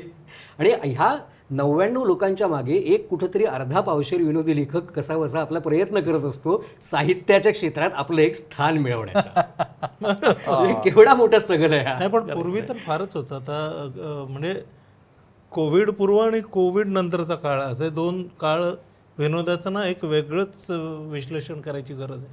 बरं, कोविड नंतर जो विनोदाची गरज जगण्यातली जी लोकांना कळली, त्यानंतर विनोदाला एक सन्मान प्राप्त झाला असं मला खूप जाणवत आहे. की कोविडच्या आधी विनोद हा अत्यंत काय म्हणता येईल त्याला दुय्यम होता, लाईटली घ्यायचा. पण विनोद हा तुमच्या जगण्याला पूरक आहे. विनोद हा तुमच्या जगण्याच्या क्वालिटीज वाढवू शकतो. विनोद हा तुमच्या जगण्याला सुसह्य करू शकतो. ह्या ज्या जाणीवा आहेत ना, ह्या कोविड नंतर लोकांना कळलं. नॅचरली तुम्ही या विषयावर आलात. मी विनोदाचं महत्व हा मुद्दा घेतलेलाच होता. नाही, कारण आता सचिनने आणि मी अनेक वर्ष विनोदी नाटकं केली आहेत, काही विनोदी कार्यक्रम केले आहेत. पण हास्य जत्रेने जे दिलं ना, ते कोविड नंतर लोकांना जे जाणवलं की ते शब्दात वर्णन नाही करता येणार. म्हणजे प्रेक्षक कसा लाभतो एखाद्या कलाकृतीला, दाद देणारा लागतो, कौतुक करणारा लागतो, प्रेम करणारा लागतो, जीव टाकणारा प्रेक्षक मिळाला. वा. आणि तो इतका प्रांजळपणे सांगतो, त्यांच्या डोळ्यात दिसतं. म्हणजे आम्हाला कधी कधी असं वाटतं की अरे आपण तर काहीच नाही केलं, आपण तर त्या काळात तो आपला व्यवसाय आहे, ते आपलं कार्य आहे, आपण करत राहतो, आपल्याला जमतं तेवढंच म्हणून तेच करत राहतो. तर याचं असं काही होईल असं काही वाटलं नव्हतं. आता जे प्रेक्षक भेटतात आणि प्रत्येक जण त्या कार्यक्रमाकडे, त्या विनोदाकडे कसा बघत येईल, जे आपण सापेक्ष म्हणालो. आपण खूप वरवरचे स्तर पाहिलेत की एक अभिजन असेल. अरे पण जे जीवनाच्या संघर्षाच्या काळातली लोक आहेत ना, त्यांनी विनोद कसा पाहिला तर तो कोरोनाच्या काळात कळलं. म्हणजे खरोखर परिस्थिती आणि आयुष्य जेव्हा खूप जास्त गंभीर झालं तेव्हा विनोदाचं महत्त्व समजायला लागलं. जेव्हा लोक सांगतात ना की म्हणजे असे प्रेक्षक काही भेटतात ना की जे येऊन तुमच्याकडे असे बघत राहतात फक्त आणि छान वाटलं असं म्हणतात. त्यांना भरून आलेलं असतं. मग ते सांगतात की माझे वडील, अगदी शेवटचा काळ होता त्यांचा, त्यांना खूप त्रास होत होता आणि त्यावेळी डॉक्टरने त्यांना विचारलं तुम्हाला काय, तर ते म्हणे मला मोबाईल आणून द्या, मला तिच्यावर हास्यजत्रा लावून द्या. आणि ते हास्यजत्रा बघत हसत हसत गेलेत. तर अशा आठवणी अनेकांच्या आहेत. आणि मला वाटतं असं भाग्य फार कमी कलाकृतींना मिळतं. आणि तिथं कळलं की विनोद हा सिरियस बिझनेस जे तू म्हटलं ना, त्याचं विनोदाचं गांभीर्य तिथं कळतं की विनोद तुमच्या जगण्याला काय काय देऊ शकतो. म्हणजे आम्हाला ना खूपदा थकायला होतं हे करताना. आणि सचिन आणि मी तर दरवर्षी कॉन्ट्रॅक्टच्या आधी आता हे शेवटचं वर्ष आता आपण थांबूया असं म्हणत असतो की आता नको रे खूप झालं. आता की 950 भाग झालेत. याच्या आधी बुलेट ट्रेनचे आम्ही 416 भाग केलेले. त्याच्या आधी फू बाय फू कित्येक सीझन तुम्ही केले होते. तर आता असं वाटायला लागतं ना की आपण तेच करतो, थांबूया, काहीतरी वेगळं करूया. त्याच दरम्यान कोणीतरी दोघं येऊन भेटतात आणि म्हणतात की तुम्हाला कल्पना नाही या कार्यक्रमाचं आमच्या आयुष्यात काय महत्त्व. आणि वाटेल ते झालं तरी कार्यक्रम बंद करू नका. कारण माझी आई घरात कोणाशीच बोलत नाही, तिला काहीच कळत नाही. ते लावलं की ती शांतपणे बघत बसते आणि ती आनंदी दिसते. हा कार्यक्रम बंद नका करू. तर ही गरज होऊन जाते लोकांच्या जगण्याची. आणि मग वाटायला लागतं काय आपल्याला जबाबदारी आहे, आपण अजून एक वर्ष करूया. तर विनोद लोकांपर्यंत वेगवेगळ्या पद्धतीने कोविडच्या आधी पोचला असेल. कोविडनंतर विनोद हास्यजत्रेचाच असं नाही म्हणत मी, जे काही विनोदी कार्यक्रम होते त्या दरम्यान त्या सगळ्यांचा हाच अनुभव असेल. हास्यजत्रेला थोडा जास्त मिळाला. तर आता विनोद वेगळ्या पद्धतीनेच लोकांपर्यंत पोहोचला आणि लोकांना विनोदाविषयी आपुलकी निर्माण झाली. विनोदी लेखकांचा मला वाटतं हा आमचा 23वा-24वा इंटरव्ह्यू असेल. हो हो हो. कोण बोलवतं विनोदी विनोद करून करणाऱ्या एवढं यश नाही मिळत. म्हणजे कोण बोलवतं मला सांग. म्हणजे काही विनोदी कलाकारांना स्टारिझम चेहऱ्यांना तर नेहमीच असतो, सगळ्याच असतो. पण हे जे घडलं ना त्याला कारण लोकांना खरंच त्यावेळी विनोदाचं, कारण कोविडमध्ये मानवी स्पर्शच हरवला होता. असा आजार आला होता की ज्यामुळे तुम्हाला माणसाचा स्पर्श पण होत नव्हता. जे आपुलकीचे 4 शब्द असतात की तू बरा होशील असं म्हणणारच कोणी जवळ नसायचं. त्यावेळी एक समोर TV होता आणि टीव्हीवर काहीतरी विनोद घडत होता किंवा मोबाईलवर काहीतरी विनोद घडत होता, ज्यामुळे त्यांची ऑक्सिजन लेवल चांगली राहत होती. तुम्ही आता जे उदाहरण सांगितलं की दरवर्षी कॉन्ट्रॅक्ट रिन्यू करायच्या वेळेला आम्ही विचार करतो, पण परत असं काहीतरी घडतं की हे करत राहावं असं वाटतं. नाही असं वाटतं की नाही अगदीच काही सगळं व्यर्थ नाही आहे, काहीतरी. अगदीच काल परवा ऐकलेली एक गोष्ट मला आठवली त्याच्यावरून की एकदा एका समुद्र किनाऱ्यावरती प्रत्येक लाटेसोबत शेकडोच्या संख्येनं स्टारफिश किनाऱ्यावरती यायला सुरुवात झाली. आणि एक लहान मुलगा होता जो एक स्टारफिश उचलून पुन्हा एकदा समुद्रात फेकायला लागला. तर दगडावर बसलेल्या म्हातारा म्हणाला की अरे किती फेकशील आणि काय फरक पडणार आहे त्यानं. तर त्यावर तो मुलगा म्हणाला की मला किंवा तुम्हाला फरक पडेल का नाही माहीत नाही, पण हे जे पाण्यात जात आहेत त्यांना फरक निश्चित पडेल. आता आपण मगाशी तुम्ही संगीताचं एक इतकं छान उदाहरण दिलं होतं. वरचे स्वर सगळ्यांना कळलेले आहेत, एक घराणं झालेलं आहे. तर आत्तापर्यंत आमच्याकडे जेवढ्या सांगीतिक मुलाखती झाल्या त्याच्यामध्ये आम्ही गुरुशिष्य परंपरेबद्दल जेव्हा बोललो तेव्हा एक साधारण स्टेटमेंट किंवा साधारण एक पद्धत अशी निघाली की ज्यावेळेला शिष्य सुरुवात करतो त्यावेळेला त्यानं एका प्रकारावरती फोकस करावा, त्याच्यामध्ये व्यवस्थित आधी सेटल व्हावं किंवा त्याच्यामध्ये एक प्रावीण्य मिळवावं आणि ते प्रावीण्य मिळवून त्या क्षेत्रात एक ठामपणे पाय रोवून उभं राहिल्यानंतर बाकीच्या क्षेत्रांचा किंवा बाकीच्या पैलूंचा विचार करायला सुरुवात करावी. पण विनोदाच्या बाबतीत हे एक्झॅक्टली उलटं होऊ शकतं की एकाच प्रकारचा विनोद म्हणजे परफॉर्मर म्हणून ग्रो होत असताना नटानी काय किंवा लेखकाने काय एकाच प्रकाराचा अभ्यास किंवा एकाच प्रकाराचा अट्टहास न ठेवता त्यानं खूप जास्त चौकस असणं गरजेचं आहे. पण सगळ्याच कलाकृतींच्या बाबतीत आहे, तो जितका परिसर धुंडाळेल तेवढं त्याच्याकडे संचित वाढेल. आणि ह्या ना पुन्हा सापेक्ष गोष्टी आहेत. म्हणजे जगभर फिरणाऱ्या प्रत्येकालाच कलाकृती निर्माण नाही करता येत ना. ते जग टिपण्याची क्षमता पण पाहिजे, ती कलावंतामध्ये असते. आणि आता पर्यटन तर म्हणजे ट्रक ड्रायव्हर्स किती जगभर जातात, म्हणून ते काही उत्तम साहित्य नाही निर्माण करत ना प्रत्येक. त्यातही करत असतील माहिती नाही, ते खूप अनुभवी असतात, त्यांचं बोलणं जगण्याचं सार सांगणारं असतं. पण तरी कलाकृती तयार करायची तर तू नुसतं परिसर धुंडाळत राहणं किंवा त्यात फिरत राहणं एवढंच नाही ना, ते टिपता येणं, टिपलेलं योग्य पद्धतीने मांडता येणं. तर त्यामुळे ना ह्या सापेक्ष गोष्टी आहेत. मग एखाद्याची आहे क्षमता, तो जर 4 गोष्टी छान अडॉप्ट करू शकत असेल एकाच वेळी तर करावं त्याने. मला तर वाटतं ना कलावंतांनी बांधून घेऊच नाही. मला आज हे करावं असं वाटतं, केलं काय कलाकार ह्याच्या पलीकडे काय. कसे लेखक दिग्दर्शक कलाकार असं मी परत त्यामध्ये डिफर करेन जरा. अभिनेत्याने कुठल्याही पद्धतीच्या जॉनरला कायम तयार असावं, की त्याला म्हणजे विनोदी अभिनेत्याला त्याचं कुठल्याही लेखक दिग्दर्शकाकडे काम करताना त्याला त्याच्या पद्धतीने काम करता यायला हवं. तेवढं त्यानं म्हणजे ते म्हणतात ना, नट हा ते शेवटी माध्यम आहे, बॉडी मशीन आहे, ते मशीन आहे. खरं तर हे प्रत्येकानं करावं, पण मुळात लेखकाला काय मर्यादा येते ना, की त्याची एक वृत्ती असते आणि तो मुळात निर्माण करणारा असतो. त्यामुळे तो त्याच्या वृत्तीच्या पलीकडे जाण्याचे कितीही प्रयत्न केले ना तरी त्याच्यामध्ये एक काही विशिष्ट प्रमाणाची मर्यादा येऊ शकते. नटाचं तसं नाहीये. नट गंगाराम गवाणकरांचाही विनोद करू शकतो, तो पु ल देशपांडेंचाही विनोद करू शकतो, तो शंकर पाटलांचाही करू शकतो. तो जर त्याने ठरवलं की भाषा अडॉप्ट करायच्या, बॉडी द्यायची, पण तेवढं त्या लेखकांना तू सांगितलंस ना की तू ह्यांच्यासारखा विनोद करून दाखव, तू त्यांच्यासारखा विनोद, तर त्यांना तितकं ते कारण ते त्यांच्या पूर्ण जगण्यातून तयार झालेलं असतं. बरोबर. किंवा दिग्दर्शकांचं सुद्धा असतं ना की त्यांचंही एक जगणं असतं.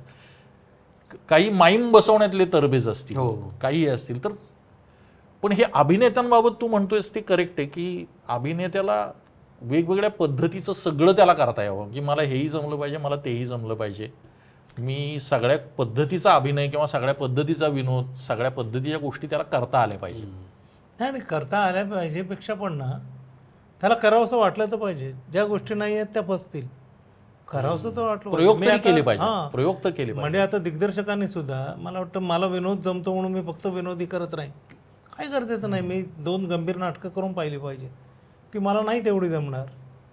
करून पाहिलं तर कदाचित मला कळेल की अरे नाही, मी गंभीर पण छान करतो ना.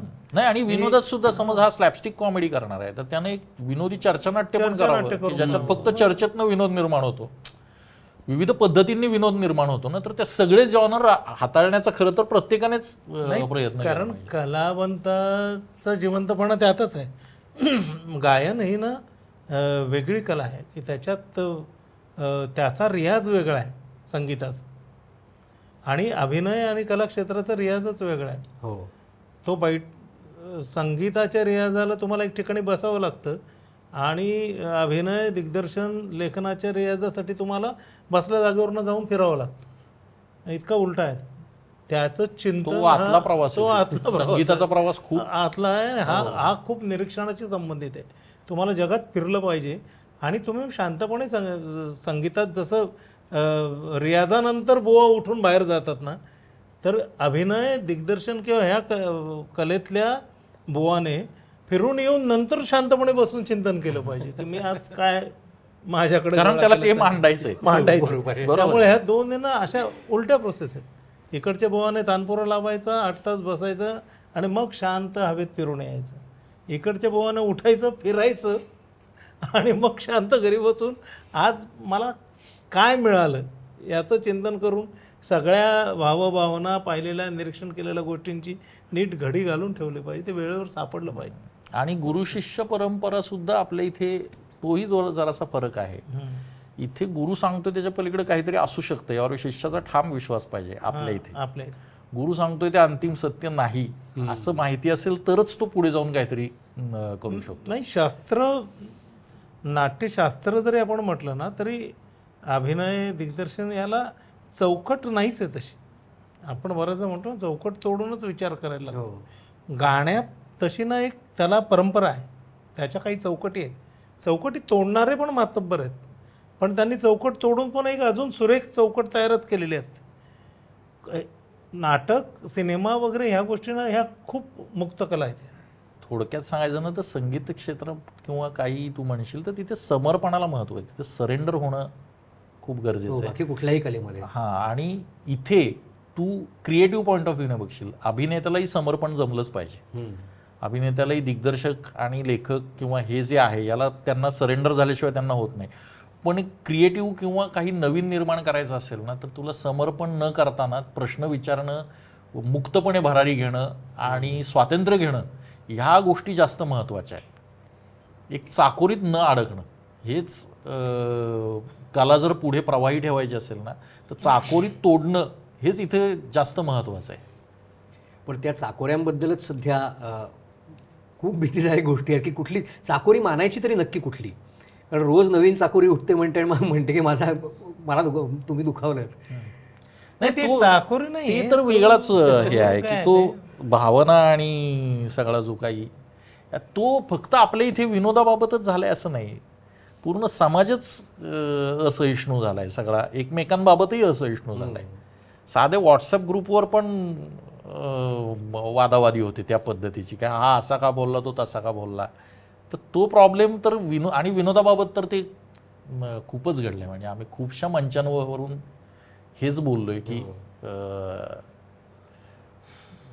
कुठल्याही गोष्टीला व्यापक अर्थानं बघण्याचं, अर्थात परत काय आहे ना, आम्ही नेहमी बऱ्याचदा हेही सांगतो ना की तसं बघणाराही खूप मोठा समाज आहे, पण तो जो लिहिणारे काही 4-2 आहेत ना, त्याच्यामुळे असं वाटतं की अख्खा समाज तसा होत चाललाय की काय, आणि त्यांच्या दहशतीखाली सगळेजण वावरायला लागलेत. नाही काय त्या काही लोकांच्या भावना दुखावणं हे संघटित झाल्यानंतरचा परिणाम आहे. एकट्याच्या भावना दुखावलेल्या मी पाहिलंच नाही. भावना संघटित झाल्यावरच दुखावतात. विशिष्ट प्रकारच्या विनोदाने कोण दुखावतं, तर ज्या संघटना किंवा त्या ज्या गटाला ते वाटलं आहे त्या तो गट ज्यांचं प्रतिनिधित्व करतो त्या प्रत्येकाला ते वाटलंय का, तर नाही. तो एक संघटित जो गट आहे ज्याच्या काही ज्याचे काही वेगवेगळे हेतू आहेत त्यालाच ते वाटलेलं आहे. म्हणजे एक साधी गोष्ट आहे की समजा मी एखाद्या व्यवसायावर काहीतरी विनोद केला, मी आता LIC किंवा पॉलिसीज, विमा एजंट्स याच्यावर विनोद केला, तर विमा एजंट्स जेवढे आहेत त्या सगळ्यांना तो विनोद खटकतो का, तर नाही. पण काय विशिष्ट विमा एजंट्सना जर तसं वाटलं आणि त्यांनी त्यांच्या संघटनेकडे तक्रार केली, तर मग त्या संघटनेला एक ॲक्टिव्हिटी मिळते आणि मग ते आपल्यापर्यंत पोचतात. पोस्ट ऑफिस उघडं आहे नावाची एक सिरियल आम्ही केली होती, जिचं आजही खूप कौतुक होतं. अर्थात तू होताच, आपणच केली, म्हणजे आपला अवधूत होता पुरोहित. तर त्याचा अनुभव काय आपला की त्याचं एक टायटल सॉन्ग आलं आणि त्या प्रोमो आलं, प्रोमो टायटल सॉन्ग होतं छोटं, आणि त्या 4 ओळींवर पोस्ट खात्याने प्रचंड पोस्टमन्सने सगळ्यांनी आपल्या विरुद्ध हे केलं है ना. आणि तिथले जी ती संघटना होती किंवा ते जे कोण अधिकारी होते त्यांनी आपल्याला पत्र पाठवलं की हा आमचा अपमान आहे पोस्ट खात्याचा. तीच पोस्ट ऑफिस ही मालिका आपण कुठलाही बदल न करता केल्यानंतर आज पोस्टातले कर्मचारी, त्यांचे कुटुंबीय आत्मीयतेने आपल्याशी बोलतात की नाही हो तुम्ही छान आमचं, म्हणजे काय होतं अर्धवट काहीतरी त्यांनी, आणि त्यांनी अजून केलेलं असतं की आता हे अशा पद्धतीने आपल्याला सादर करणार आहे. त्या प्रत्येक पोस्टमास्टरला किंवा पोस्टमनना तसं वाटलं होतं का त्यावेळी सुद्धा, तर नाही. कारण आपल्याला मदत करणारे जे पोस्टमास्टर होते की ज्यांच्या मार्गदर्शनाखाली आपण काही टप्पे रचले होते, त्यांना तर आवडलं होतं ते. पण नंतर ते संघटनेच्या दडपणाखाली ते म्हणाले की म्हणजे मी आहे त्या आता ग्रुपवर, पण मला तर काही आक्षेपार्ह वाटत नाही. तर ह्या अशा गोष्टी आहेत. त्यामुळे ना विनोद किंवा कुठल्याही कलाकृतीने भावना दुखवणं हा आहे ना हल्ली सोयीचा ट्रेंड आहे. म्हणजे पुन्हा त्याच्यामध्ये सापेक्षता आलीच. आणि समग्र गोष्ट न बघता तुकड्याचं काहीतरी बघून पटकन रिॲक्ट व्हायचं, हे जे आता झालंय ना की तुम्ही संपूर्ण ते पहा तरी काय. एखादा चित्रपट येतोय त्यातल्या 2 ओळी तुम्हाला असं सांगतायत काहीतरी, आणि त्या 2 ओळींमुळे तुम्हाला असं वाटतं की तो चित्रपट आलाच नाही पाहिजे. अरे असं कसं, तुम्ही तो 2 तास बघा.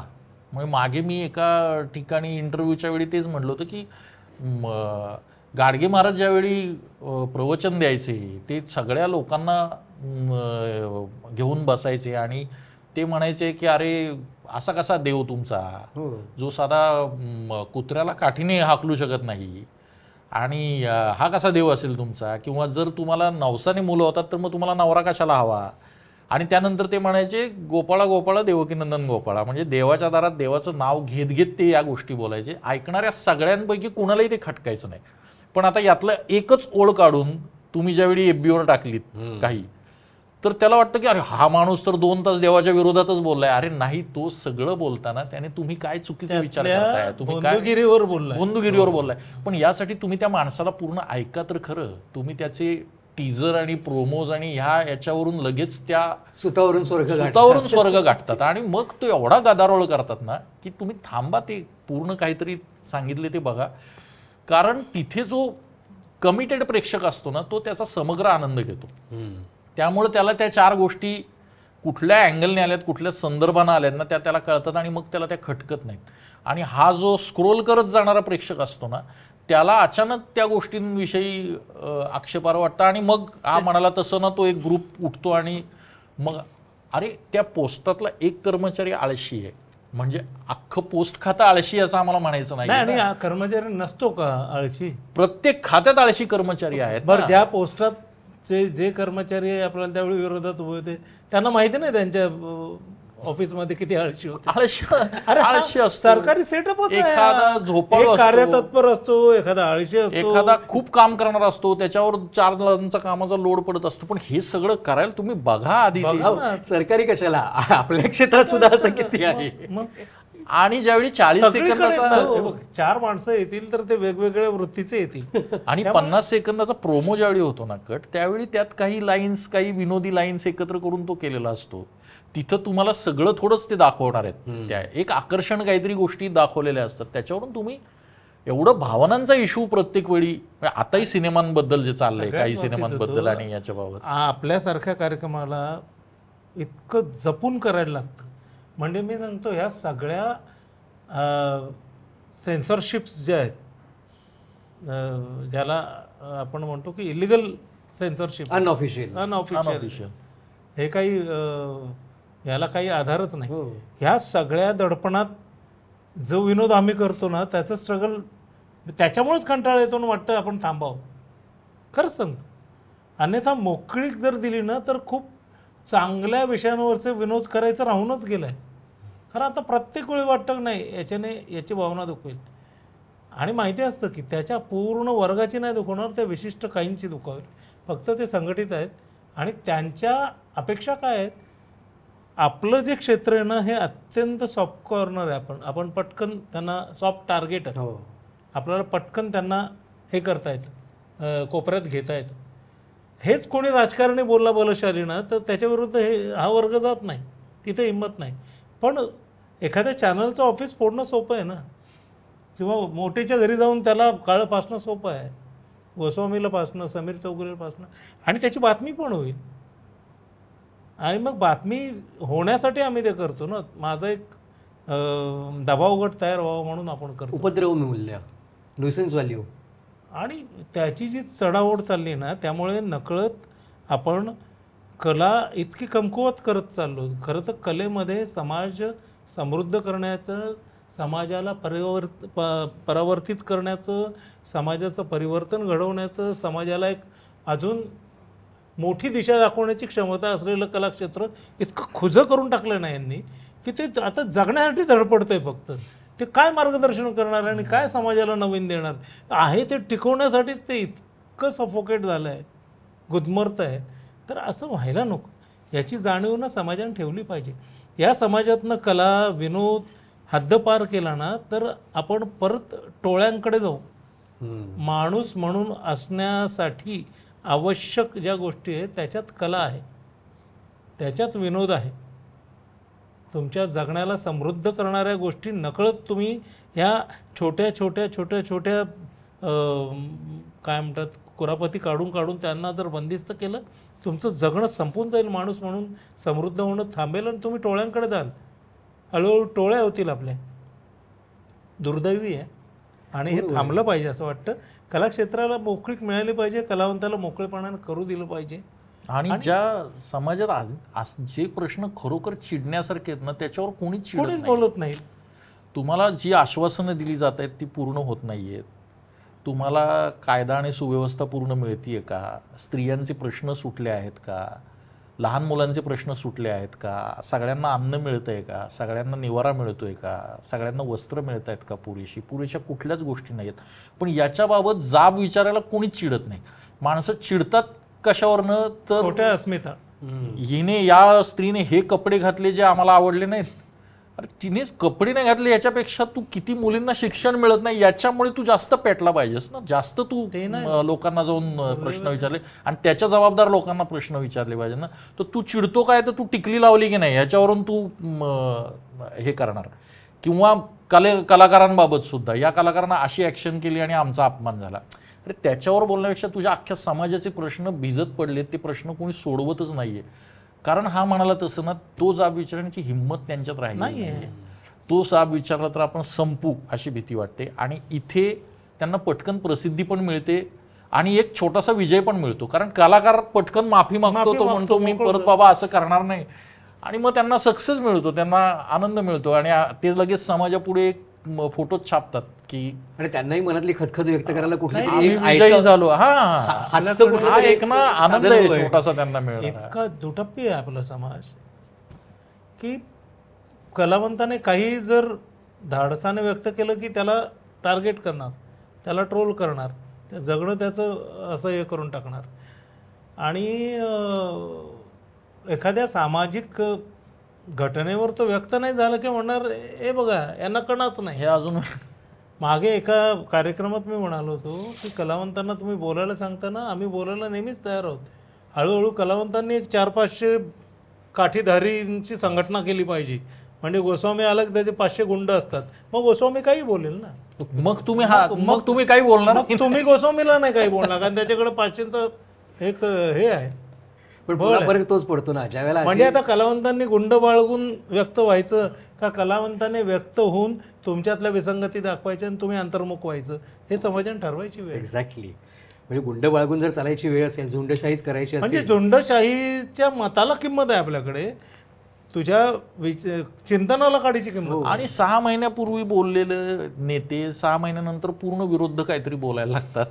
त्याच्यात तुम्हाला विनोद वाटत नाही, त्याच्याबाबत तुम्ही त्यांना जाब विचारत नाही. अरे ज्याला विश्वासाने तुम्ही एका विचारसरणीचा म्हणून भरभरून मतदान करून ज्याला 4 वेळा निवडून आलेलं आहे, तो विरुद्ध विचारसरणीच्या माणसांच्या मांदियाळीत जाऊन बसतो, त्याला नाही तुम्हाला काय विचार असं वाटत?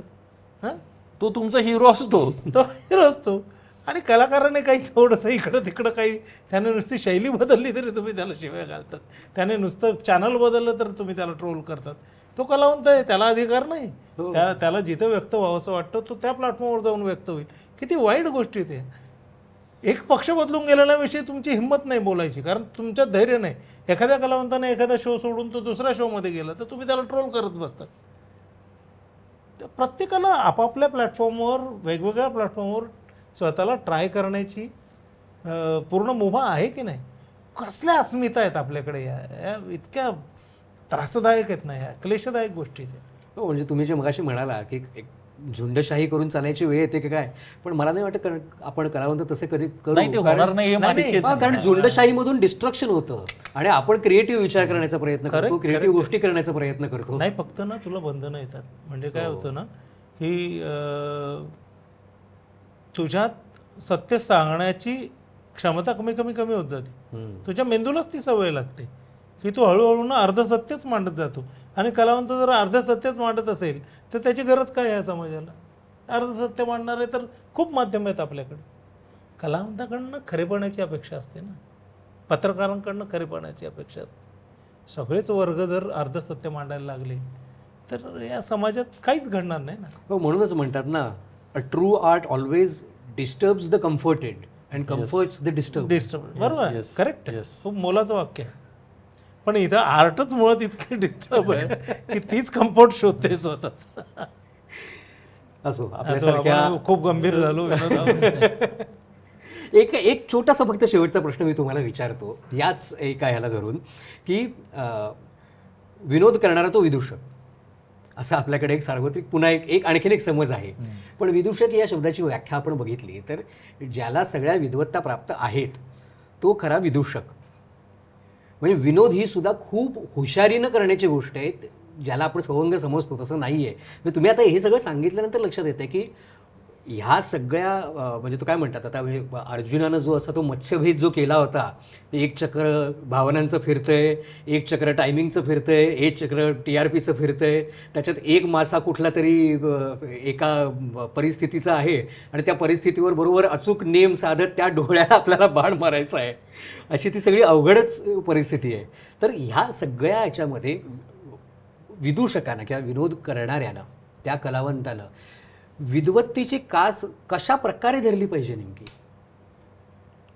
नाही तो तो तो विद्वान असतो म्हणूनच तो कला निर्माण करू शकतो. आणि मी फक्त विनोद या अंगाने नाही म्हणत. म्हणजे आम्ही माझी सुरुवात आमदार निवासला मी राहायचो, तर तिथे ना आपल्याकडे कसं बघतात बघ, जे कोणी यायचं आमदारांकडे त्यावेळी अधिवेशन काळात, त्यावेळी ते काय करतो तो नाटक आहे नाटक, मग त्याला ह्याचं काय, तर नाटकालाही पोट भरू शकत नाही. बरं हो काय, आणि वा तुम्हाला हे काय नाटकाचे प्रयोग चालतात का, बरोबर. मग त्याच्यावर एक कोणीतरी ना मूर्ख बावळट माणूस असतो, सांगकाम आहे त्याचा, त्याला उठवून म्हणतो दादा नाटकात काम करतात, जा याला घेऊन, याला काहीच जमत नाही. अरे काहीच जमत नाही, ज्याला काही जमत नाही त्याला नाटक जमतं हा गैरसमज आहे. ज्याला खूप काही येणं शक्य आहे त्यालाच कला नाटक जमेल. त्यामुळे असे मूर्ख लोक अशा पद्धतीनं नाटकाकडे आपल्याकडे आजही पाहतात की याला काय नाही रे, मग याला घेऊन जा ना, आमचा मस्त उड्या मारतो. अरे उड्या मारतो म्हणजे ह्या आपल्या कलेकडे ना आपण जितक्या गांभीर्यानं, जितक्या अभ्यासपूर्ण रीतीने पाहतो तितक्याच समाजी पाहतो असं नाही ना. नाही, त्यांच्या लेखी तसं काही नसतं त्यांचं. आणि तू जे म्हणाला विद्वत्ता आणि हे परत प्रत्येकाचं वेगळं आहे. ह्या परत आपण सापेक्ष या शब्दाकडेच येतो की प्रत्येकाच्या गोष्टी वेगळ्या आहेत, प्रत्येकाची समज वेगळी आहे, त्या पद्धतीने तो काम करत असतो. पण आजूबाजूचं भान राखणं हे कलाकारासाठी खूप गरजेचं असतं. आजूबाजूला काय घडतंय आणि काय घडावं असं तुला वाटतं, काय घडून गेलं याची तुला माहिती आहे का, या तिन्ही गोष्टींची जर जाणीव ठेवली ना तर तुला क्रिएटिव्हली आता मी काय म्हटलं पाहिजे याचा थोडा विचार होऊ शकतो.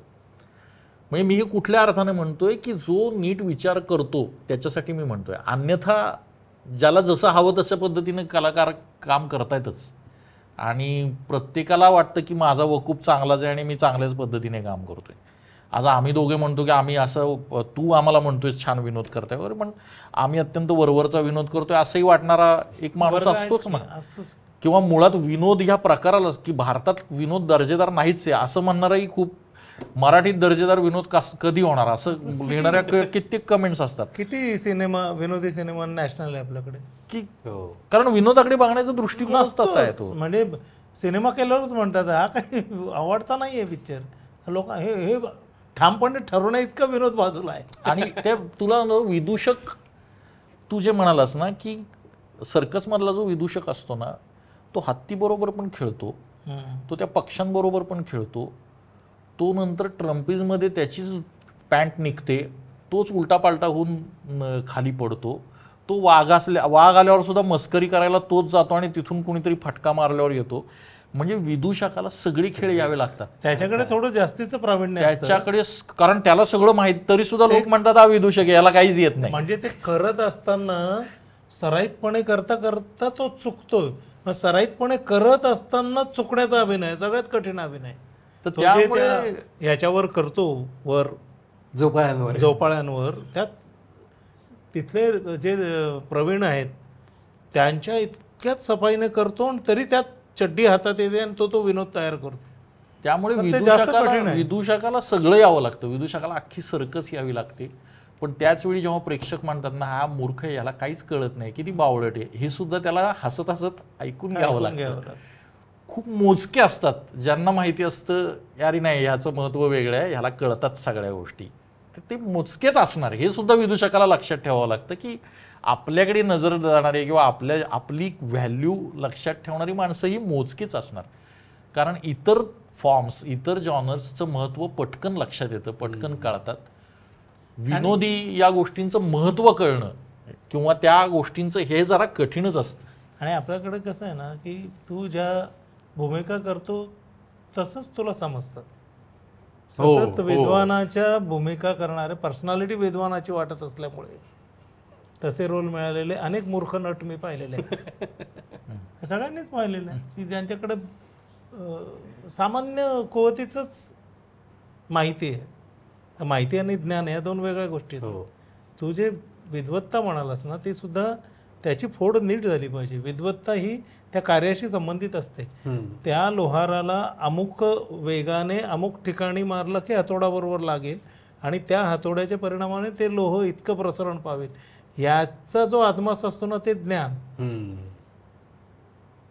आणि त्याच्या संदर्भातल्या ज्या काही गोष्टी आहेत त्या ती माहिती. तर आपल्याकडे विद्वत्ता म्हणजे तू काय समजतो, ज्ञान की माहिती? तर माहिती म्हणजे तू पुस्तकं वाचलेस, तुला भरतमुनी माहिती आहे, तुला पणिनी माहिती आहे, तुला सफोक्लिस माहिती आहे, तुला ग्रोटोवस्की माहिती आहे, ही झाली माहिती. पण त्याला लोकनाट्यात रंगमंचावर उभा राहिला की त्या गावातल्या सगळ्या गोष्टी कळतात आणि तो धडाधड सगळ्या गावाला उघडं करून टाकतो. हे झालं त्याचं ज्ञान अभिनयाचं. तर पुस्तकं वाचण्याला विद्वत्ता म्हणायची की माणसं वाचण्याला आणि परिसर वाचण्याला म्हणायची हे पण ठरवायला पाहिजे. आपल्याकडे कला क्षेत्रातली विद्वत्ता ही वेगवेगळी. उत्तम नट आहे ज्यांचं कधी वाचन कमी असेल, थोडंसंही कमी असेल, ते इतकं प्रवाही बोलत नसतील, पण अभिनयातल्या बारकाव्या, परकाया प्रवेश, भावनिक जे आंदोलन आहे ती इतकी बेमालूम करण्या इतकं ज्ञान त्यांना असतं, म्हणून ते उत्तम अभिनेते म्हणून समोर येतात. तर हा असा भाग आहे असं मला वाटतं. म्हणजे आता तुम्ही जे सर्कशीचं उदाहरण दिलं तेच आपण प्रमाण मानून चालायला पाहिजे की जो विदूषक आहे त्याला सगळ्या कसरती करायच्याच आहेत, जीवाची बाजी लावायचीच आहे, या झुल्यावरून त्या झुल्यावर उडी मारायचीच आहे, ती मारत असताना त्याची चड्डी उतरणारच आहे, उतरून सुद्धा त्याला खाली जाळीवर पडायचंच आहे, वाघ मागे लागल्यानंतर धावल्यासारखं करायचंच आहे, बावळट असल्याचं दाखवायचंच आहे. आणि जेव्हा जनता किंवा बघणारे प्रेक्षक त्याला बावळट म्हणतात ती खरं तर पसंतीची पावती किंवा केलेल्या अभिनयाची पावतीच मानून पुढे चालणं खरंय, हे क्रमप्राप्त आहे. खरंय. मोठे सर, गोस्वामी सर, तुमच्यासोबत बसल्यानंतर वेळ कधी कसा जातो हे कधीच कळत नसतं. आजही ते तसं कळलं नाही. पण शेवटी एक काय म्हणतात विधी संकेत म्हणून आपल्याला आज आपण इथे ही चर्चा थांबूया. जर संधी मिळाली तर ही चर्चा आणखीन पुढे नेण्यासाठी मी कायमच तयार आहे, अगदीच नक्की आवडेल. पण तुम्ही सांगा आता तुम्हाला कसं वाटलं? खूप छान वाटलं. काय आभाळाची माणसं, म्हणजे आपण आभाळा एवढे मोठे आहोत असं आम्हाला कधी म्हणजे मला वाटत नाही, यालाही वाटत नाही. पण या आभाळाची माणसं सेगमेंटमध्ये आभाळा खालची माणसं होतात. नाही, आम्ही विचार केला आमच्या संस्थेचं वेट क्लाउड आहे, त्यामुळे ओल्या आभाळाची माणसं असं ओल्या ढगाचा आभाळाशी संबंध, तर तसं आपण जाऊया म्हणून आलो. त्यामुळे उलट मी म्हणेन की तुमच्या पॉडकास्टला खूप विद्वान आणि वेगवेगळ्या क्षेत्रातली खूप मोठी माणसं आहेत. तिथे येऊन आम्हाला काही गोष्टी बोलायला मिळाल्या आणि आपण काही गोष्टी शेअर केल्या आणि तुझ्याबरोबर गप्पा मारायला तर नेहमीच आवडतं आम्हाला, त्यामुळे छान वाटलं. आता मी म्हणजे तुमचे आभार मानून उगाच आपल्या दोस्तीवर भार पण टाकणार नाही आणि धन्यवाद मानून काही वादही निर्माण करणार नाही, गरजच नाही. पण आपल्या आभाळाची माणसाचा जो अख्खा स्मृतिगंध आणि जाई काजळ परिवार आहे त्या आमच्या परिवारातर्फे तुमच्यासाठी एक छोटीशी भेट आहे.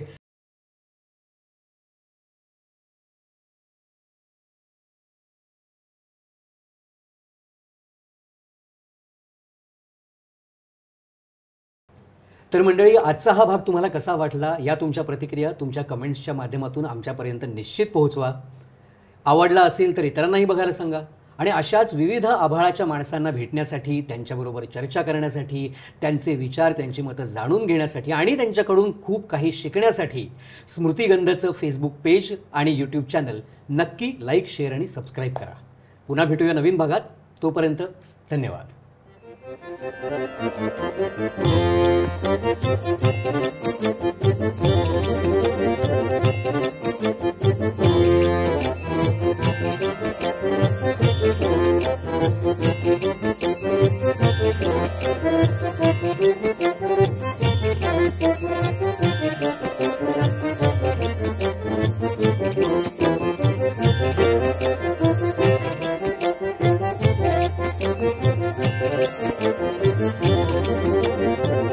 Thank you.